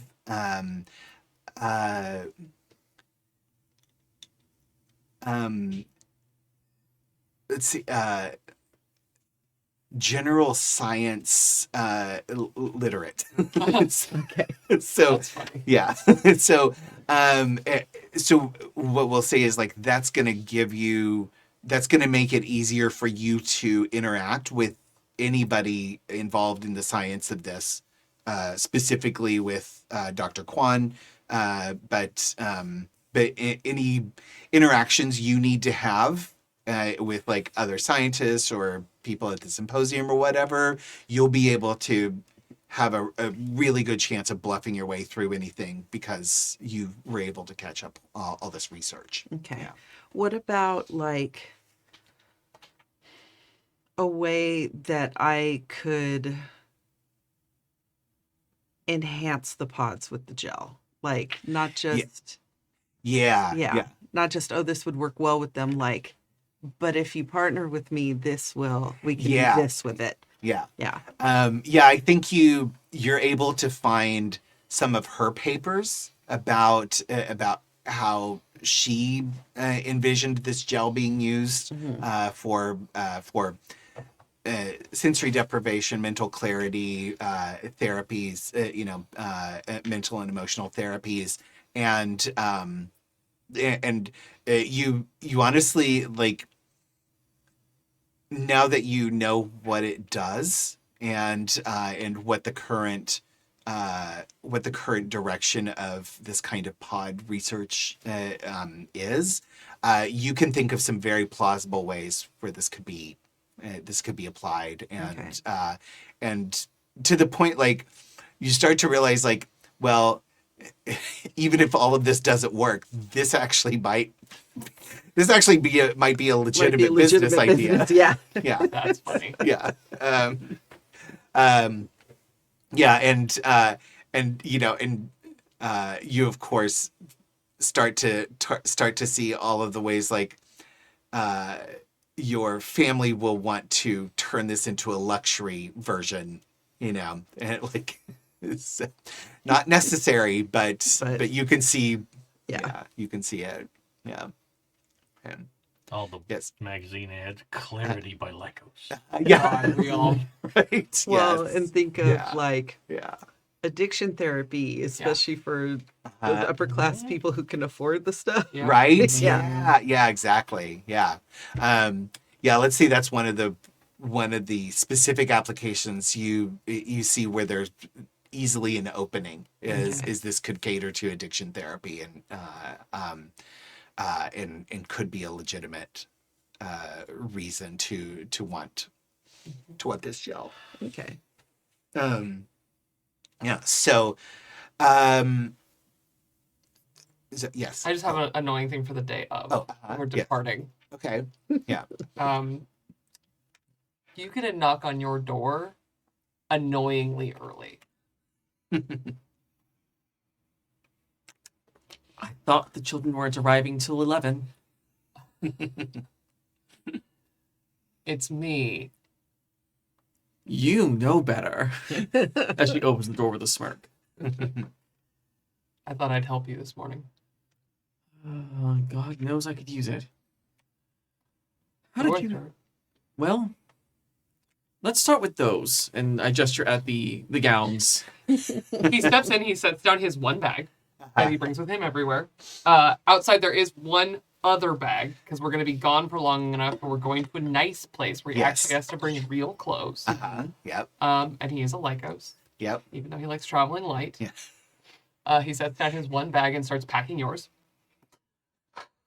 Oh, thank God. And she sits on her bed.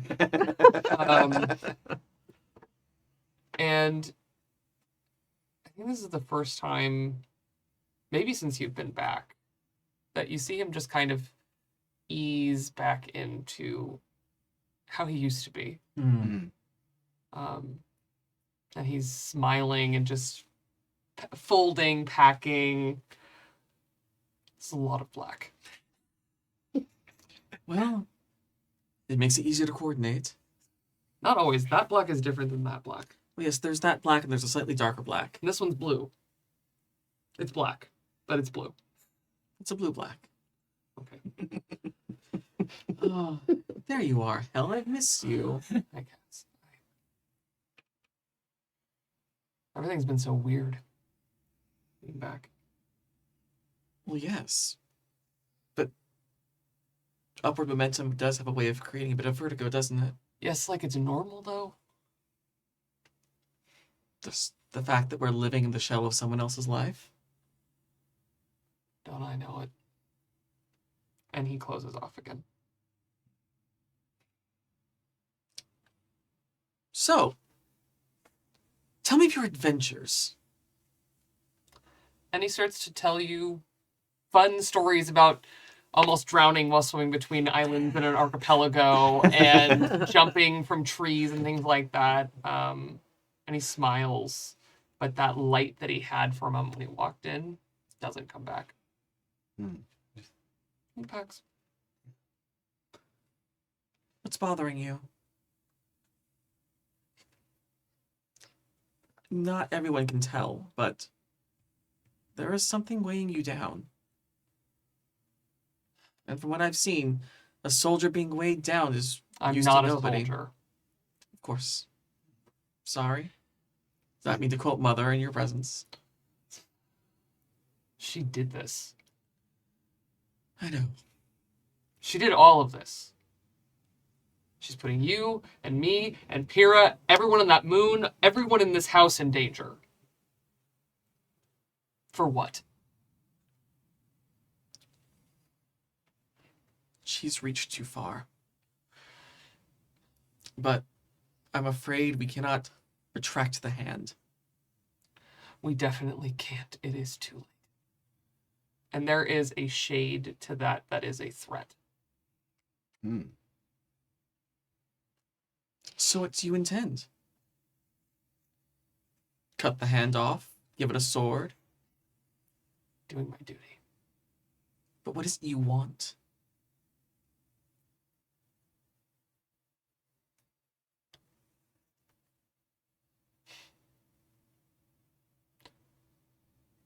And he doesn't really answer for a moment, and he keeps packing, and then he stops and puts both hands on your bags, almost packed now, because he is quite efficient. How much blood is too much blood?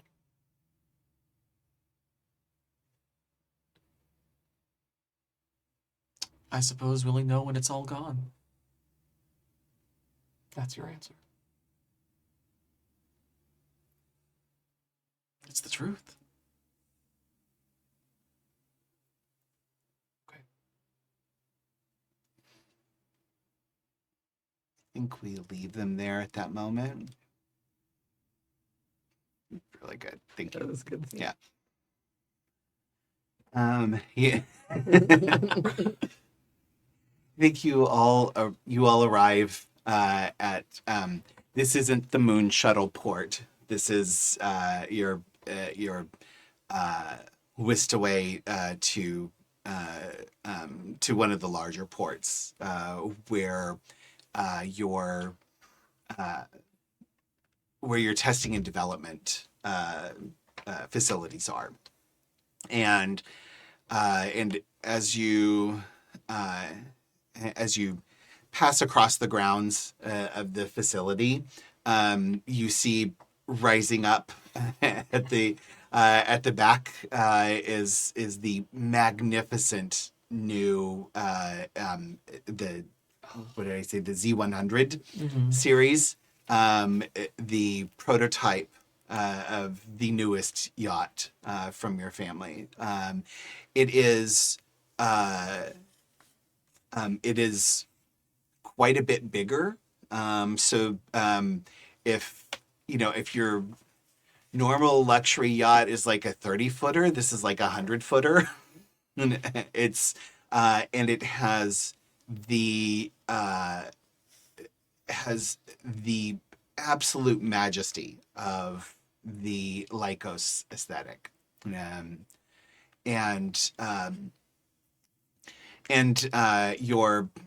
Your hover car sort of whisks up and lands on the deck. Where there's a large space, for a hover vehicle to land,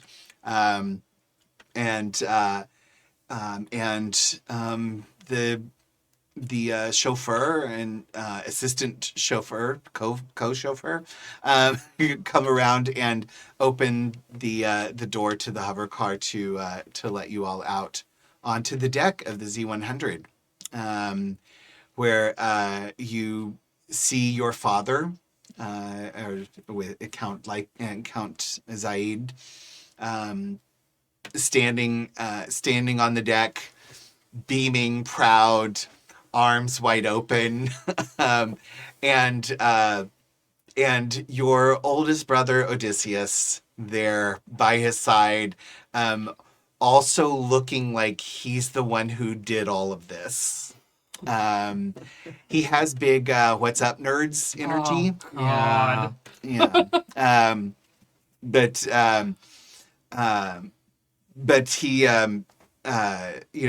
your father comes over and kisses Cassandra and Pyrrha on the cheek, and it kind of does a intimate head forehead touch with Helenus. Yeah. Or actually, that's what he used to do. Have you allowed that kind of intimacy since you came back? No. No. Okay. So maybe he just does a like Yeah, it's a arm fur, on like, the shoulder, hand like grab. yeah, like on the like, shoulder, just like hi, Dad. Yeah. Just tap him on the shoulder, saying Yeah. nothing. yeah, yeah, yeah, and I think Cassandra, you especially as close to your dad as you are, you notice a little bit of disappointment and sadness in that. Um, Odysseus is just like taking the sights, right? Isn't it gorgeous? And like he's like telling you all about the the trim finishes and and all kinds of those details that annoying car guys talk about that nobody else cares about. Like everybody else is just like, does it look good? Yes. But he's going on and on about those little details that were probably the only decisions he was allowed to make. Oh Yeah. God. Yeah. They're also, of course, the ones that are over the top. And yeah, a little more than they needed to be, pushing the edge of gaudy instead of classy. Yeah. So I will say in a grand gesture to Father, truly a triumph. I can clearly see this as a crowning jewel in your legacy, Father.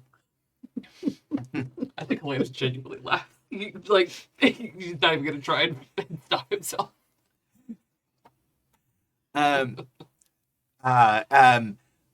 Odysseus just puts his arm around you as like two small children like run by at breakneck speed. It's thanks, sis. We've been waiting to just show this off to the Imperium. I'm so glad you're all coming with us. Can't wait to land this baby on the docks at Kaitane and watch everyone just drool with jealousy. This is going to stir up so much sales. Right, Dad? Your dad's just like, yes, yeah. So, I'm certain that there will be no doubt in anyone's mind what part you had to play in this. I think your biting sarcasm goes completely over his head. Yeah. That was more for everybody else. I know he's gonna miss it. Yeah. But that's more for Yeah. like. Yeah. I wonder, does his wife miss it? She's not out here. Oh. Yeah. And actually, he looks at Pyrrha and says, Pyrrha, the kids are inside if you want to. I think Judith has chef making some snacks. How nice for them. They just stare at him. And that's exactly what I say. I go, how nice for them. Last time I checked, I was 19, not 12. Oh. Yeah, I guess so. I just didn't really think about that. Well, let's go have a drink then. Huh? This baby has a full bar, and he's just like, and he just kind of like, unfortunately, now you have his attention. And he's just kind of like, he leads you inside. The moment he pivoted to Pyrrha, Uh-huh. Helenus just started walking. Yeah. He was like, oh, good, he's not going to talk to me. Fantastic. And just Yeah. started walking. I just Yeah. look at Iser and with like, Yeah. Yeah. I believe I shall see to the children.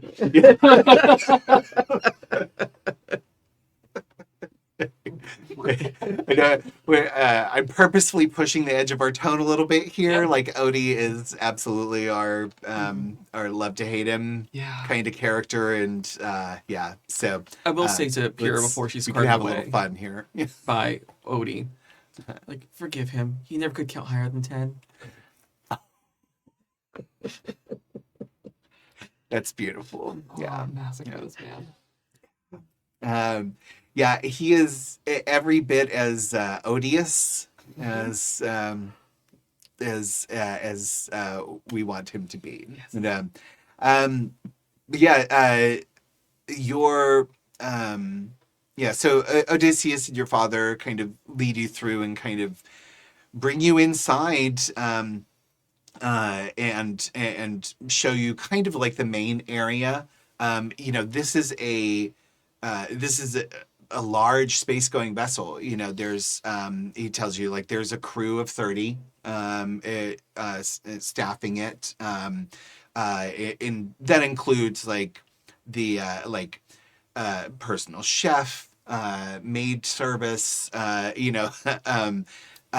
valets, as well as like pilots, engineers, technicians, mechanics, as well. But as you enter this vessel, you see like it's not just that beautiful, sleek, fancy starship that your family has made all their money on. This is a vastly over the top version that is like it's essentially a interplanetary mansion with the best engines, the best interplanetary engines in the galaxy on it. I'm curious. I want to just build a little aesthetic here, if you guys don't mind.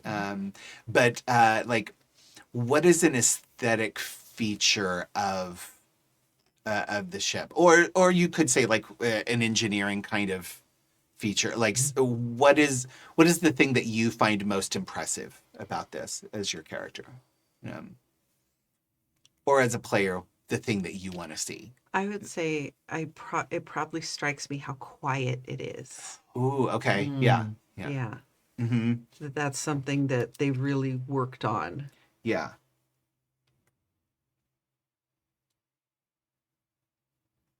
Yeah. Yeah, at first you don't even realize that the engines are on.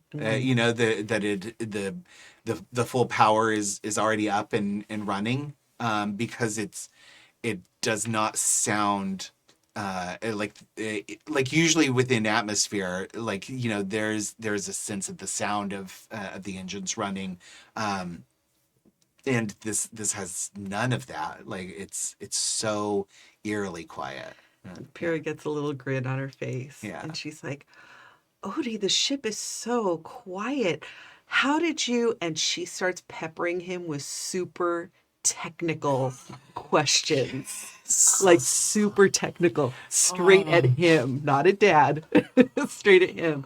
Well, how did you overcome the such and such inhibitor and the whatever, just super technical stuff. And she just gives a little smile, like looks at the two of them. Yeah, nice.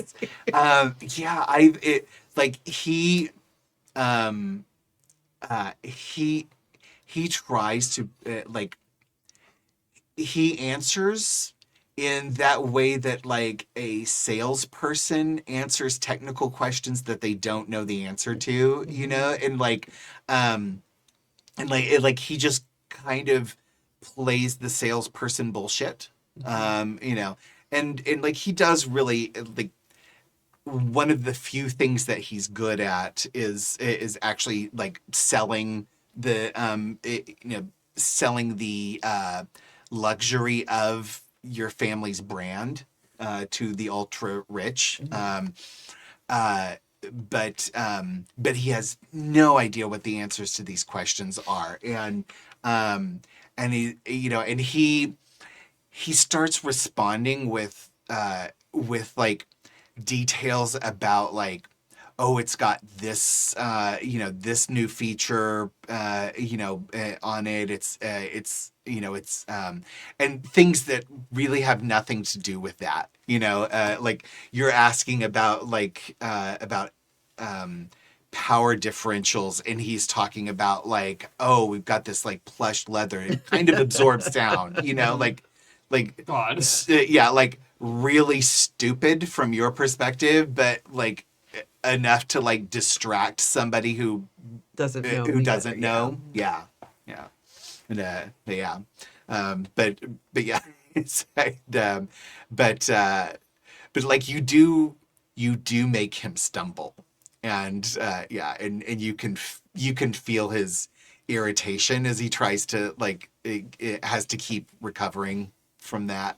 Yeah, that's too good. And then yeah. and then I just go, Yeah. "Oh, you said there's snacks in the kitchen?" Yeah. And I walk away. Left him dead. Yes. Family resemblance. Yeah, Yeah, there it yeah. is. Wow, you two Yeah. are sisters. Yeah, beautiful. Yeah.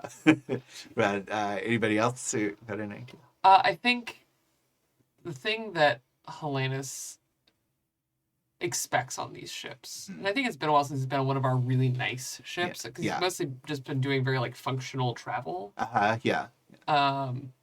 is that we're known for our textiles, and these yeah. carpets, Mm-hmm.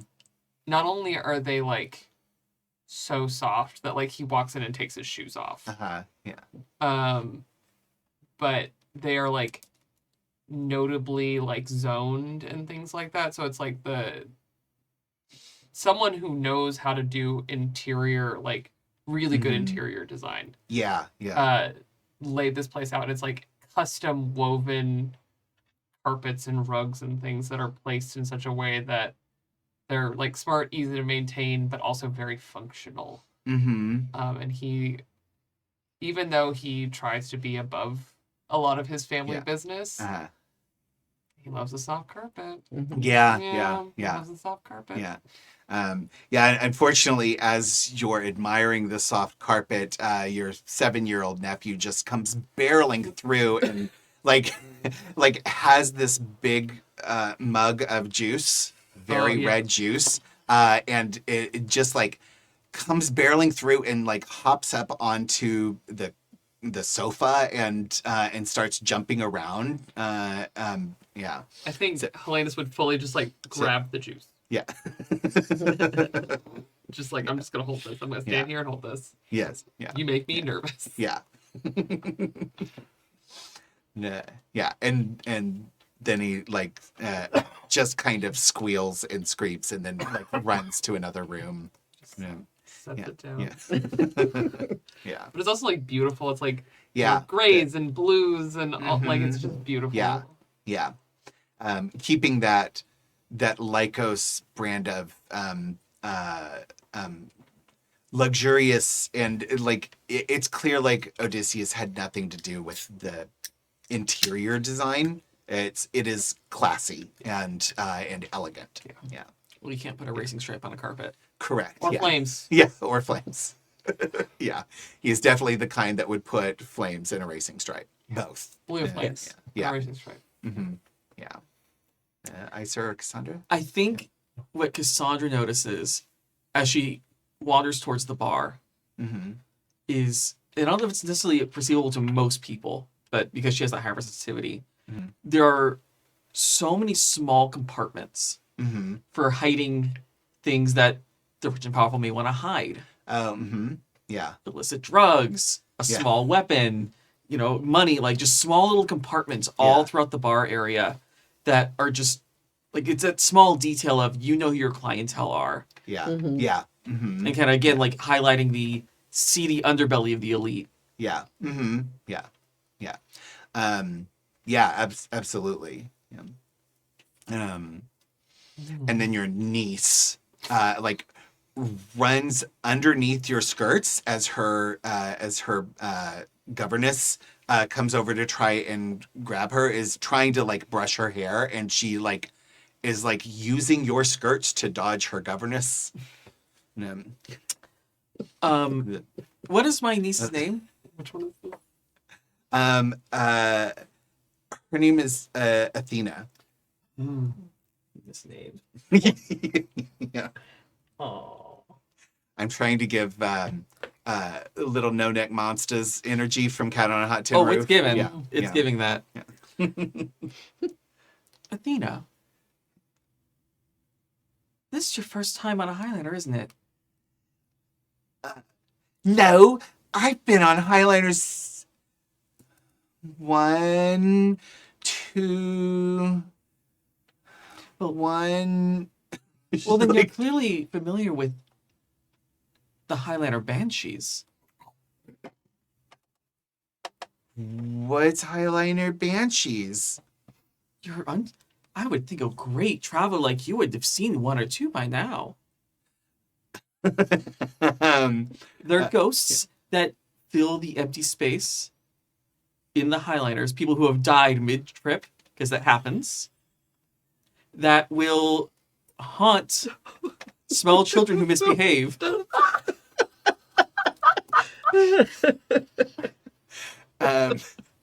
She stops running around your skirts and just starts screaming.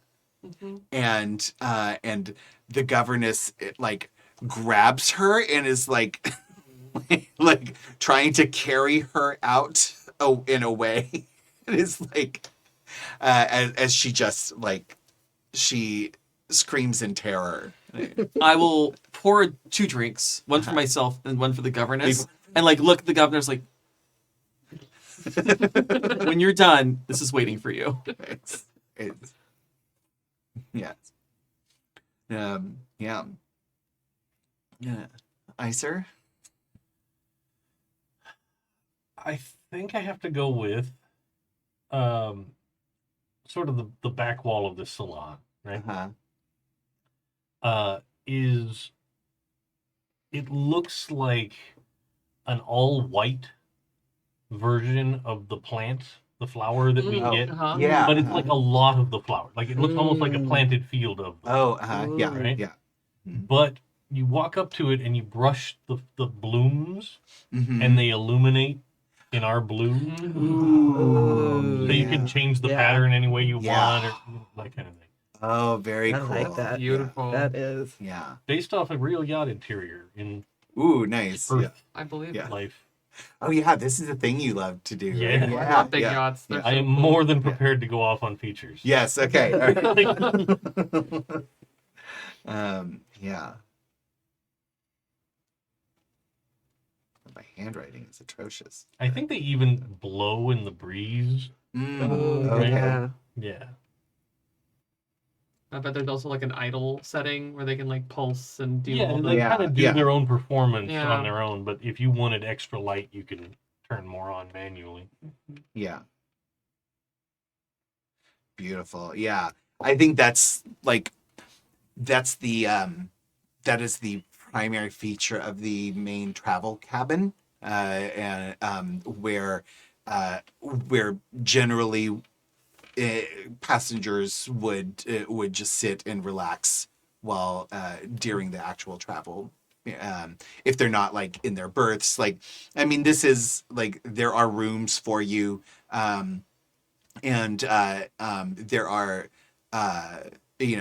like there's probably about 5 or 6 individual rooms, including like a master cabin that's basically like a full 1-bedroom apartment, and then lots of several smaller cabins, but all like I mean, poor people would be more than excited to live in places this nice. It's like a luxury cruise Yeah. ship room Exactly. for each of us. Yeah. And for you, it's just kind of like a small place. It's a small room. It's fine, but I lived on an island in a hut for a little while. yeah, I'm doing good. yeah, exactly. Like this is way more than you need. Yeah. Yeah. But yeah, Do I get one of those cabins, or Yes. am I down in the crew? no, you get one of the cabins. Yeah. Very nice. There are I mean the main cabin is going to be taken up by Odie and Judith, but and then there's like there's a cabin for the kids and a couple of rooms set aside for the kids, and then and then one for each of you as well. But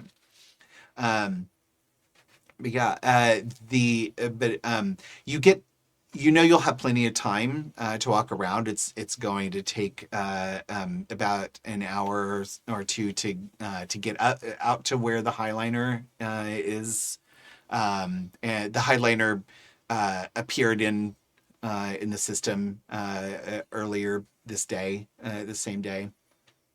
And you know that there's a lot of shipment, like product shipment that is being offloaded and then onloaded onto the Highliner for this trip. But so you have plenty of time, but you'll have several hours, you know, to kind of wander around the yacht and explore it and get to know it. The children interrupt most of the quiet.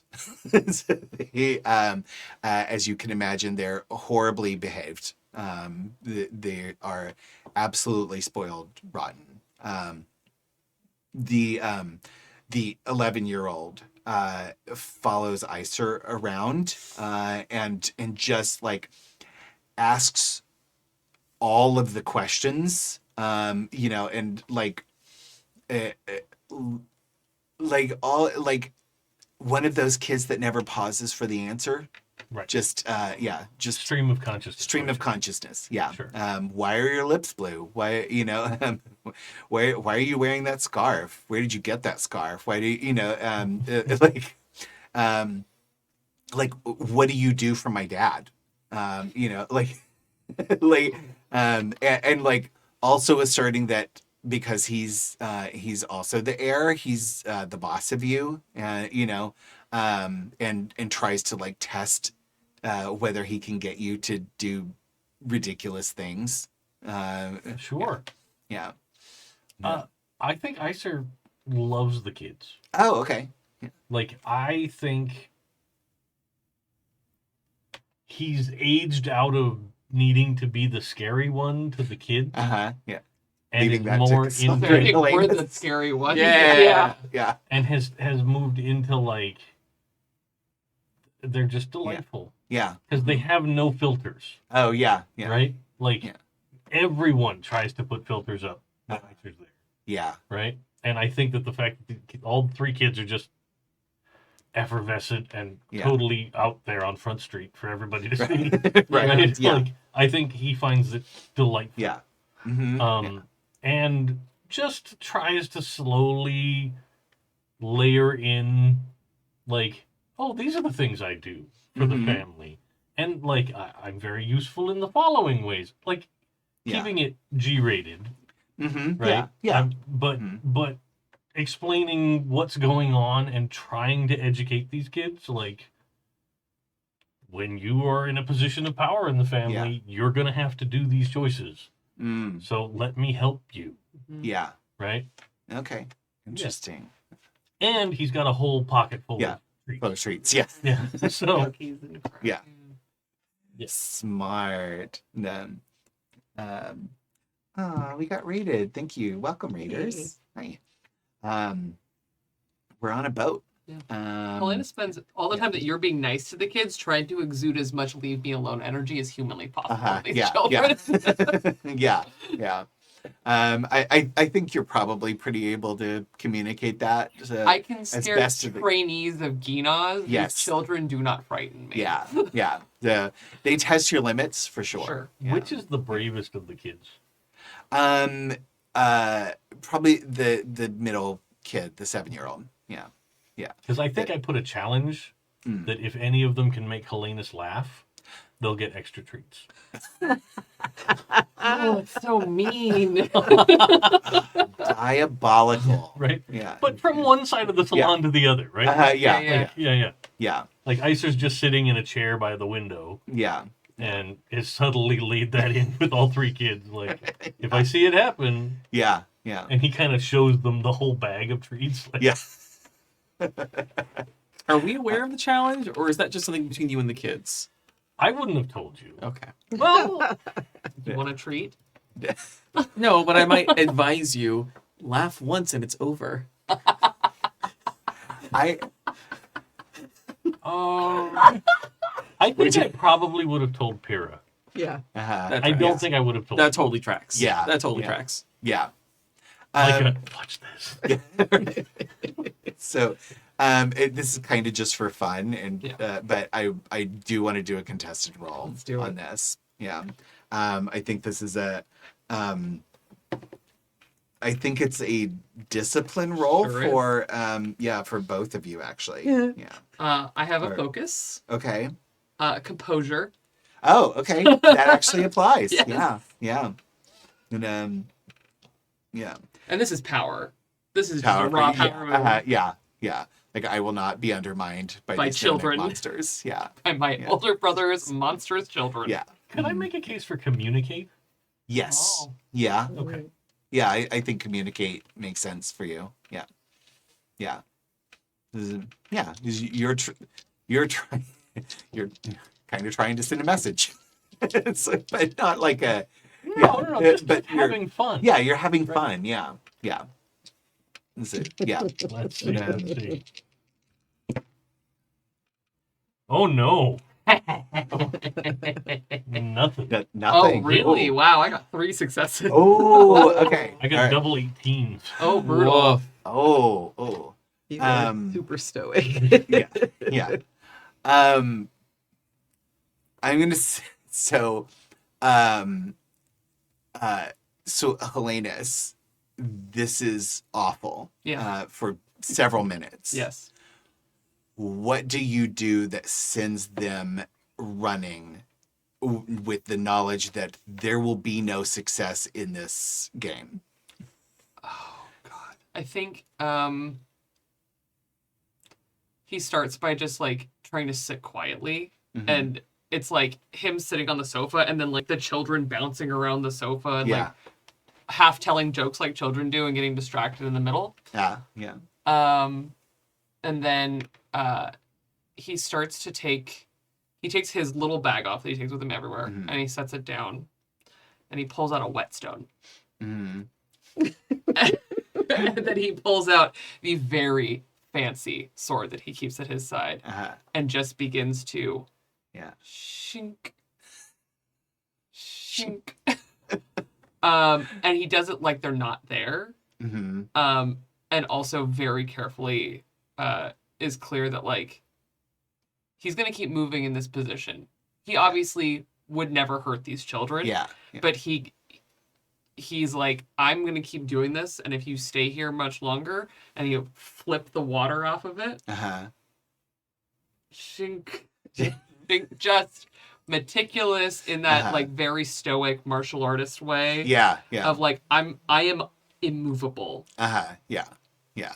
And I think that intimidates them enough to eventually make them give up. And Iser realizes you've Helenus has won this round. For sure. Yeah. And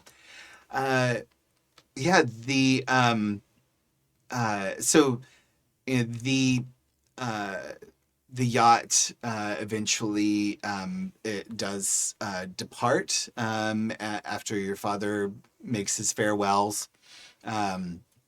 Mother did not come to see you off, but father gets back in the hover car that brought you here, and after saying goodbye and returns to the palace, and the captain of the yacht, who I think you all know, he's generally like been the captain of most of your family excursions. Anytime the family is gone, Iser, you hired this man and vetted him about 40 years ago, even before Teo was born. And he has been with the family almost as long as you have. One of the first people you were responsible for hiring, actually, and you know that he is beyond reproach.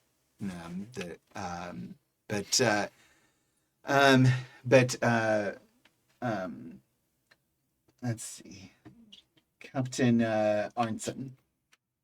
And Captain Arnson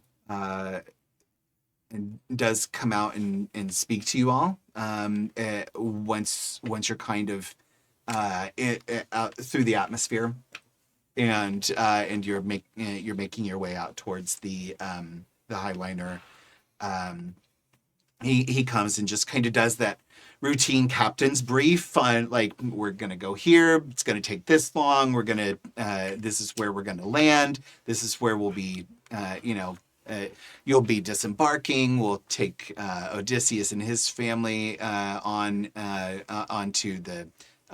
this other location afterwards, and he gives you the name of this like resort that a lot of the elite families go to. One of the places where you can go when you have ridiculous amounts of money and children, and the children are allowed, because you pay so much to make sure the children are allowed. And he, but you can tell, like, there's a pride as he talks, like, he just kind of mentions the Z100, and like, you can tell when he talks about, like, well, it's going to take this long, and and he talks about, like, going through the atmosphere, and talks about how, like, smoothly the ride was, and but you can tell, like, he's very proud of captaining this ship for you, and you, as large as this ship is, it's not quite a skyscraper size, but it's the size of a mansion, flying through space, and as large as it is nothing compared to the size of the Highliner.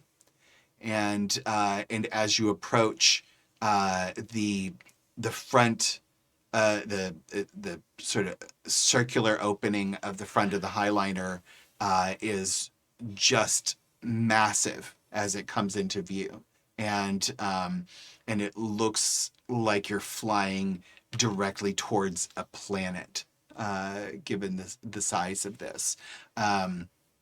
You feel a little jump in your throat, similar to when your mother took the shuttle and flipped it around and flew straight towards the surface of the moon, before flying through the holographic opening. But you've all been on a Highliner before, right? I know Cassandra and Helenus have, and I assume Pyrrha and Iser have as well, right? Yeah, because I mean, your family would take trips and stuff together, every year, to all kinds of different planets and other places. But the Highliner just swallows up even this massive ship. But as you fly into the interior, past all of the cargo vessels and freighters, and the various boutique couriers and others, you see some other, like, private craft as well, from some of the other houses of this system, as well as where the Highliner might have come from, that might also be going to Kitane. So it's it's just hundreds of ships in here, mostly large freighters with commerce goods, but also a lot of just aristocrats going from one spot to another, and there's also probably several of these have people who are being moved from one place to another, whether against their will or with their will. There are like passenger liners, basically, for like, if some of the, like, lower class people, workers, are going from one place to another. Maybe they've been traded, or they've been asked to go to a different house. But that's a very minor part of the commerce. It's mostly goods. And you do see a couple of what look like they might be troop ships, that are that are being transported as well. But the yacht glides into the Highliner and takes a spot that is very near the front as it sort of pivots around to get to be one of the first to exit after the Highliner arrives at its next destination. And then, almost without any fanfare, there's just kind of a signal to each of the ships, and there's a light in the main cabin that just flashes that lets you know that they are about to fold space. And then it almost seems like the field of stars distorts and warps around and flows past you. And it doesn't seem so much that you've moved, but that the galaxy has moved around you. And when several minutes later, as the process is complete, or I wouldn't say minutes, several seconds later, as the process is complete, you see the big, beautiful blue and green and white orb of Kaitane, the capital planet of the Imperium, before you.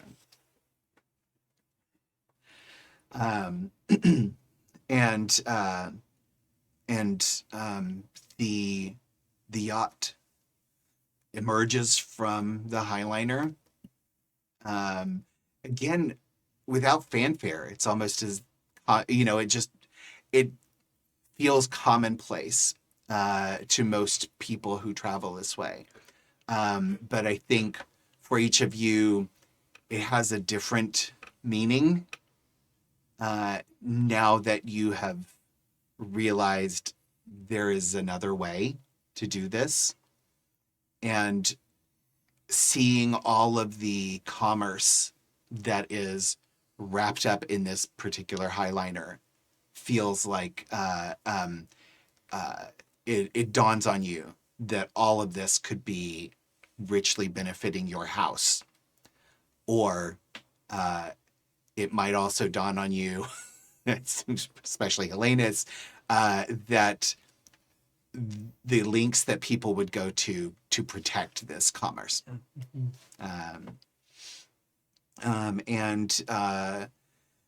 You glide down across and over the city. The captain takes a kind of scenic route, making sure to fly over the wealthiest parts of the city. Not to show all of you, because why would you care? But to show off the yacht to Potential clients. Potential clients. Yeah, exactly. And even Odie is like, man, while we're at the resort, we're just gonna park this there at the private landing pads.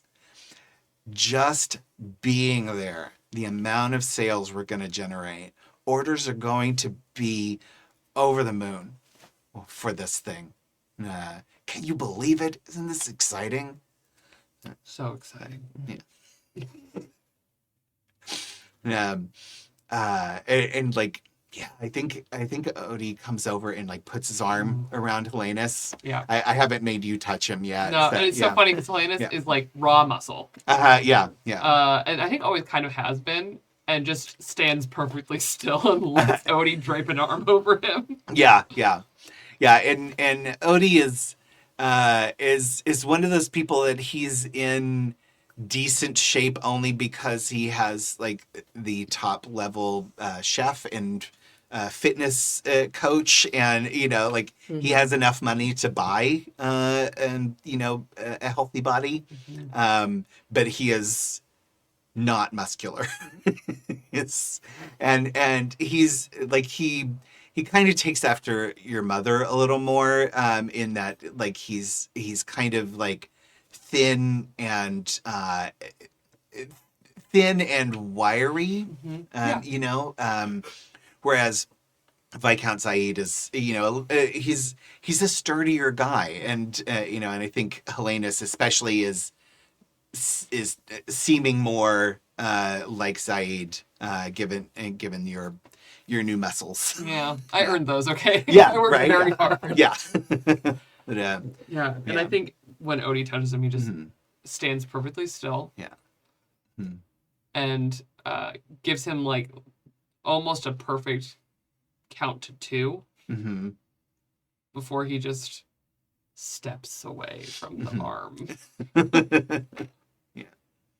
Um. Yeah, and like Odysseus is like he pivots from Helenus back over to Pyrrha, because I think Pyrrha's even though Pyrrha kind of stumped him earlier, like you're the one who's actually been the most receptive, or the least repulsed. I think. Yeah.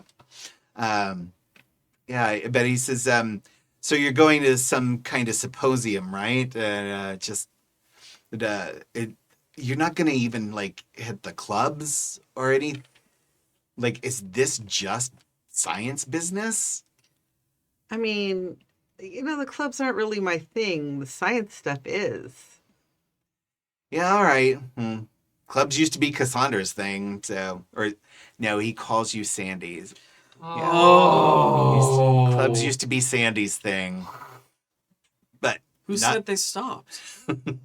Oh, I figured since you came back from the sisterhood, you don't plan on having fun anymore.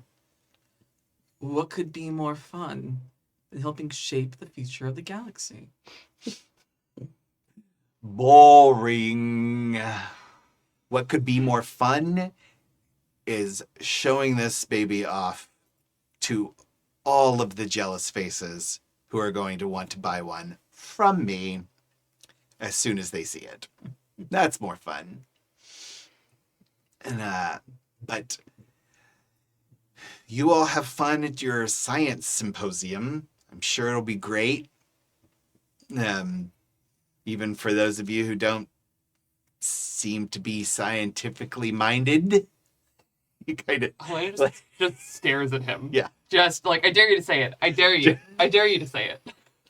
And he's like tries to like he tries to put you down, you know, but it's like just like he knows like he's more intimidated by you than you are by him, which as an eldest brother is very humiliating. It's all Helenus has ever wanted Yeah. in his entire life. Yeah.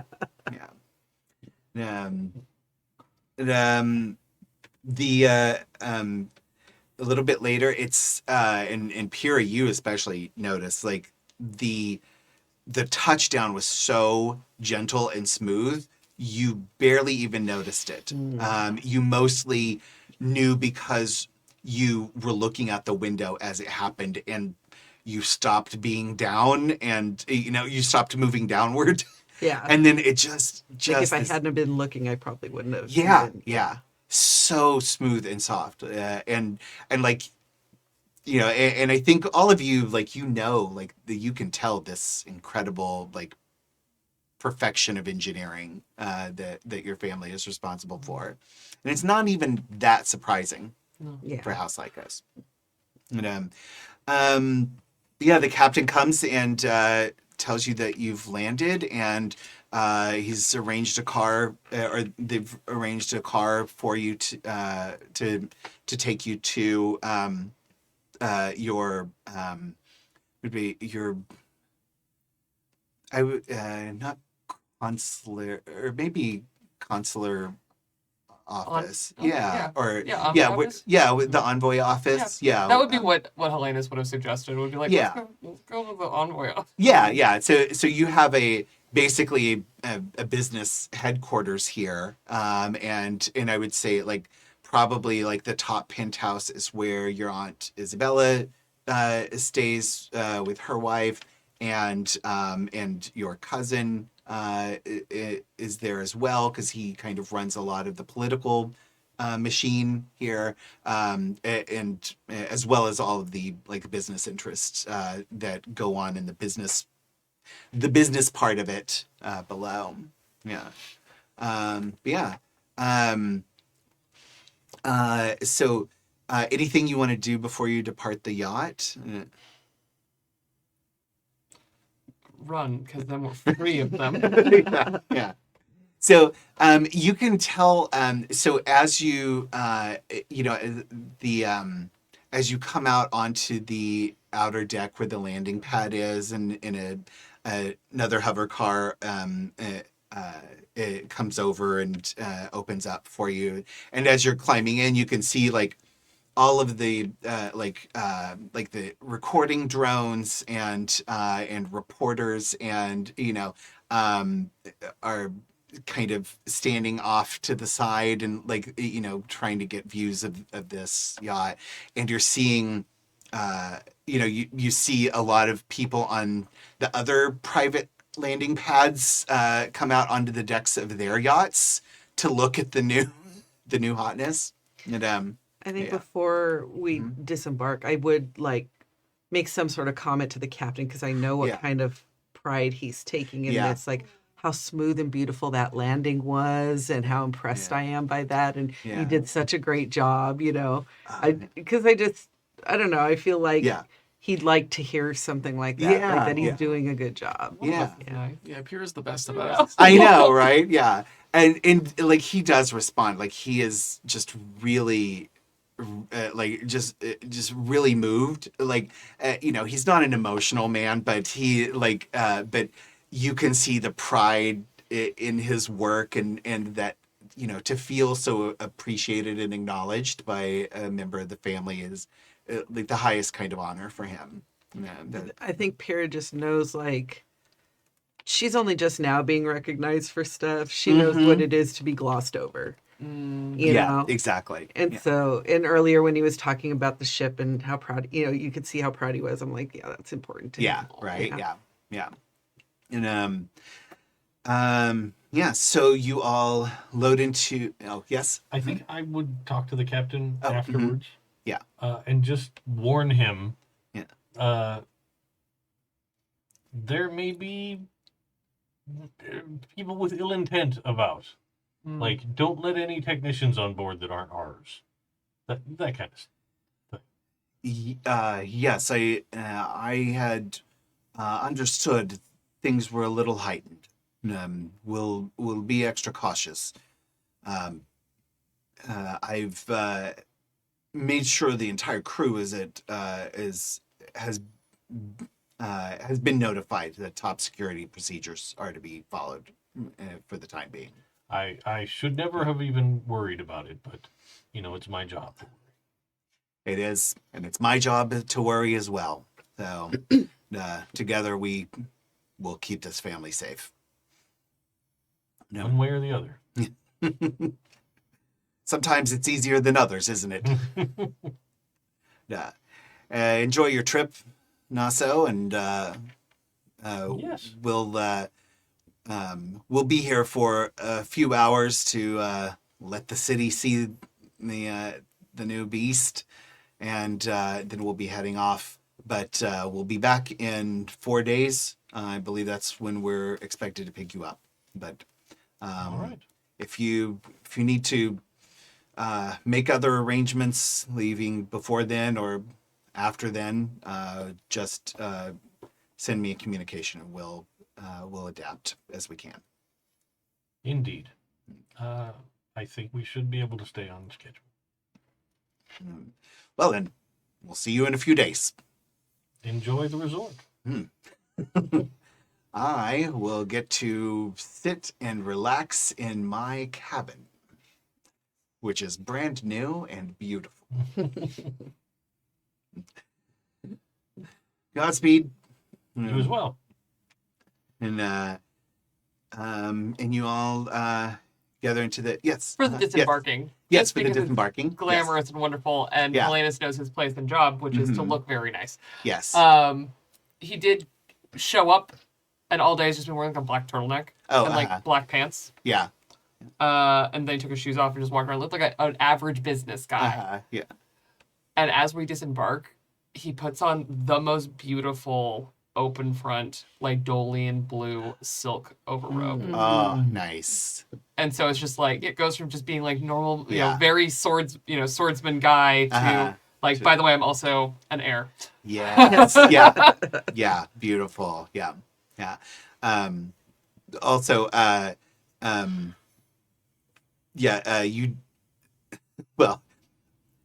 you don't know this yet, but there is an extra wardrobe case packed that is being offloaded and at the moment that your mother packed for you. I also packed one, mother. God, yes, absolutely correct. She trusts you in many things, not this. He packed a lot of very nice looking, very simple, very expensive clothing. Yes. Nothing flashy in any way, which Yes. is probably what she packed for me. That is what she packed for you. Yes. And and you see like your luggage has been offloaded onto another less luxurious mode of transportation and is going to follow you away. As you pull out into the city, you see the city start to open up before you as the hover car turns to head towards the diplomatic district or the government district, and then you feel a shake as the hover car rocks violently, and then you hear the blast as you turn and you see the yacht erupt in a fireball and an explosion. Captain Aronson. Evil. And that is where we will Oh. end You're tonight. a monster. You are a monster. Evil. Yeah. Nice. I am Evil. Yeah. I am evil. It's true. It's true. I wanted to make sure you had lots of NPCs that you both loved and hated, and then destroy them utterly, Brutal. instantly, with no warning. Wait, Yeah. was the captain the only one on the yacht? No. Our whole Crew. The whole crew, Yeah. the What whole about- family. Whole family. Odysseus and his. Yeah. Oh no! Oh Yeah. my God. Yeah. Okay. Well, I thought they would have now that disembarked makes with us. Delphina the next one in line. Yeah. Oh no! Yes. Ugh. Well, Well, It If- depends. if she is allowed, If she's allowed, yeah. which has been a problem with that your family has chafed with others over due to your due to Anthelina Lykos, who should have inherited and was forced to like take a husband and have him be figurehead, Yeah. even though she she ran the company, she destroyed House Virk. Because the House Mycetti, this is all the lore. Oh, I Out know. of lore. Yeah, that I don't think a lot of our audience has gotten. Yeah. But yeah, House Mycetti forced Anthelina to let a House Virk heir be in charge of the company Yeah. that she created. And Anthony was really normal about it for the rest of time. Yeah. Yeah. Yeah. Mhm. Yep. I don't suspect at all she was the one giving me my vision. I don't know what you're talking about. Yes. And I totally forgot our opening right. Oh. But Oh. You can finish it now anyway. yes, yeah. But I do want to share the quote for the session. As a voice calls out to us through the past and the future. What do you despise? By this you are truly known. Ooh. Ooh, Adam. We faced it and did not resist. The storm passed through us and around us. It's gone, but we remain. Thank you for tuning in to Apostates of Dune. our Dune Adventures in the Imperium actual play here on Happy Jack's RPG Network. Thank you to our audience. If you were here watching with us, we appreciate it. Love having you all live enjoying us. And hopefully the technical difficulties at the beginning didn't scare you off. If you missed anything, go back and check out the YouTube or the Twitch or the your podcast feed, and you can catch up on anything that you missed because of the technical stuff. And thank you for your patience with that. Thank you to our chat mods for helping us keep a safe space so that we can do this live and not have to worry about people being dicks. We save that for the characters. Real. Yeah. And GM. I get to be a dick. That's a treat. Yeah, as a treat. Yeah. But also thank you to our amazing Patreons who keep us ad-free and independent. It's because of you that we're able to play games we enjoy without worrying about publishing companies or system popularity. And you can join their heroic ranks at happyjacks.org/Patreon. Any level of Patreon participation gets you all of the benefits for us. We just hope you can give whatever you can give. We don't get paid. All of the money goes into improving our studio and making sure we can cover Kimmy's electric and internet bills. And all of the quality equipment that helps us bring you a very polished kind of game, and have the ability to fix it when it becomes unpolished. Oh my god. Yeah. So let's go around and introduce ourselves. Let's start over here with Joey. Hi. Sorry, you picked up your phone. That's instant. Yeah, you got. I was looking up times. Oh yeah. So hi, I am Joey, and I have been Cassandra Lykos, your friendly neighborhood Bene Gesserit.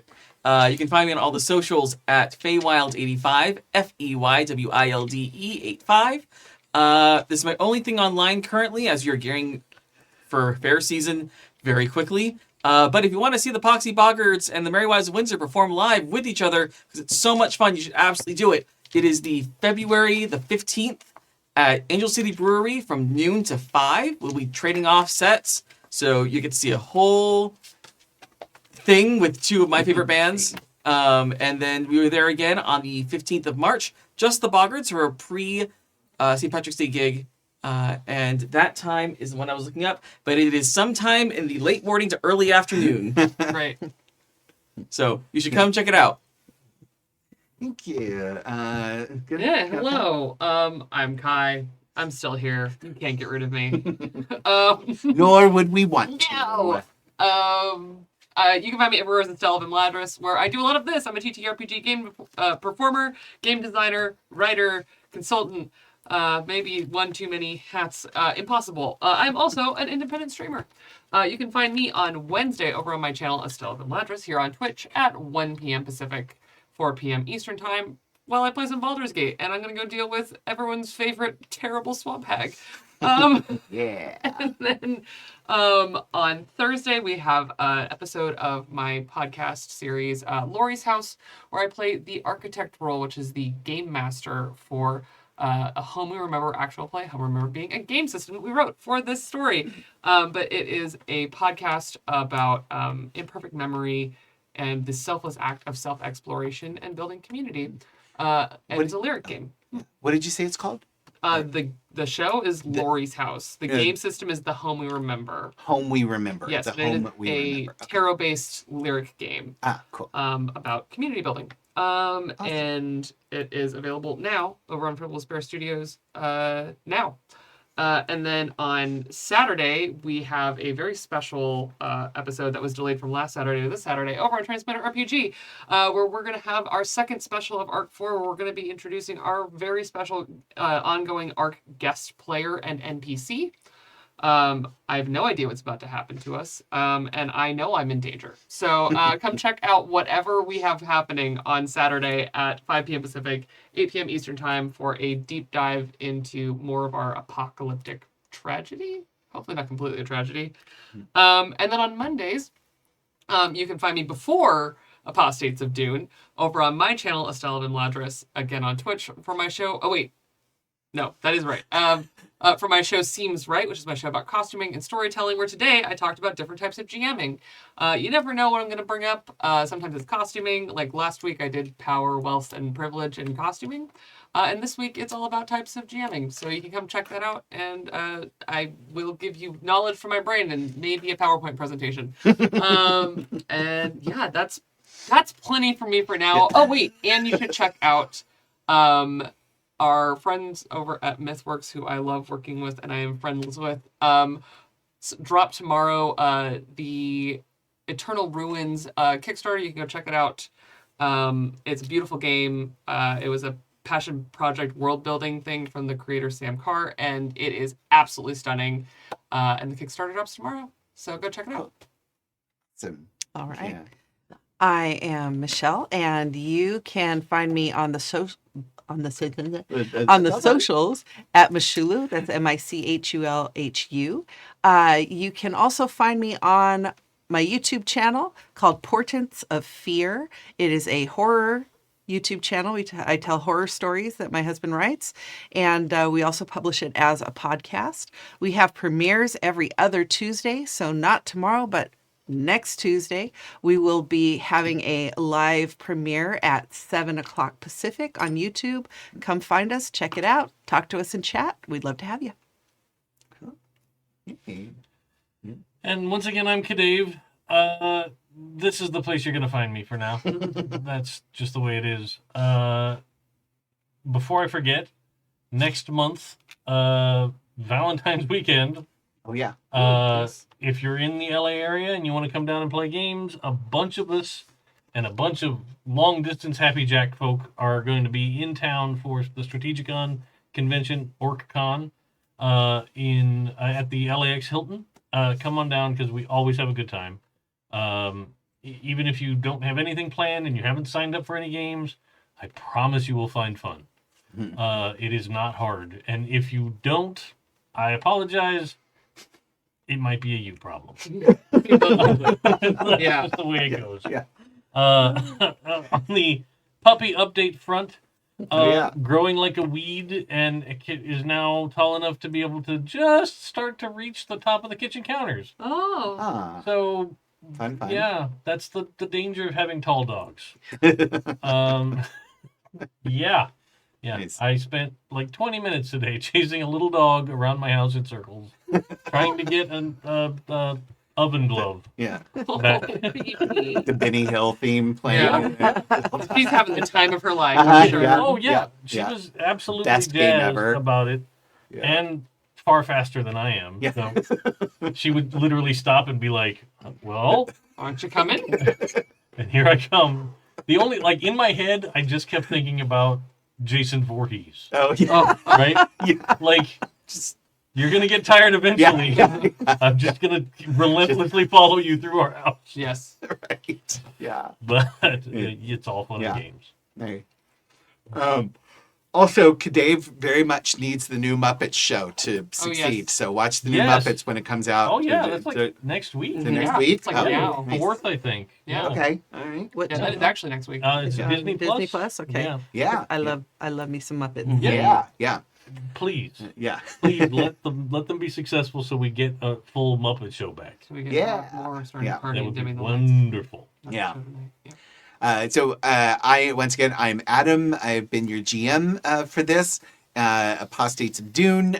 You can find me here doing this on Monday nights for the foreseeable future, for the not foreseeable future too, possibly. I don't know. You do you with your Bene Gesserit witch powers.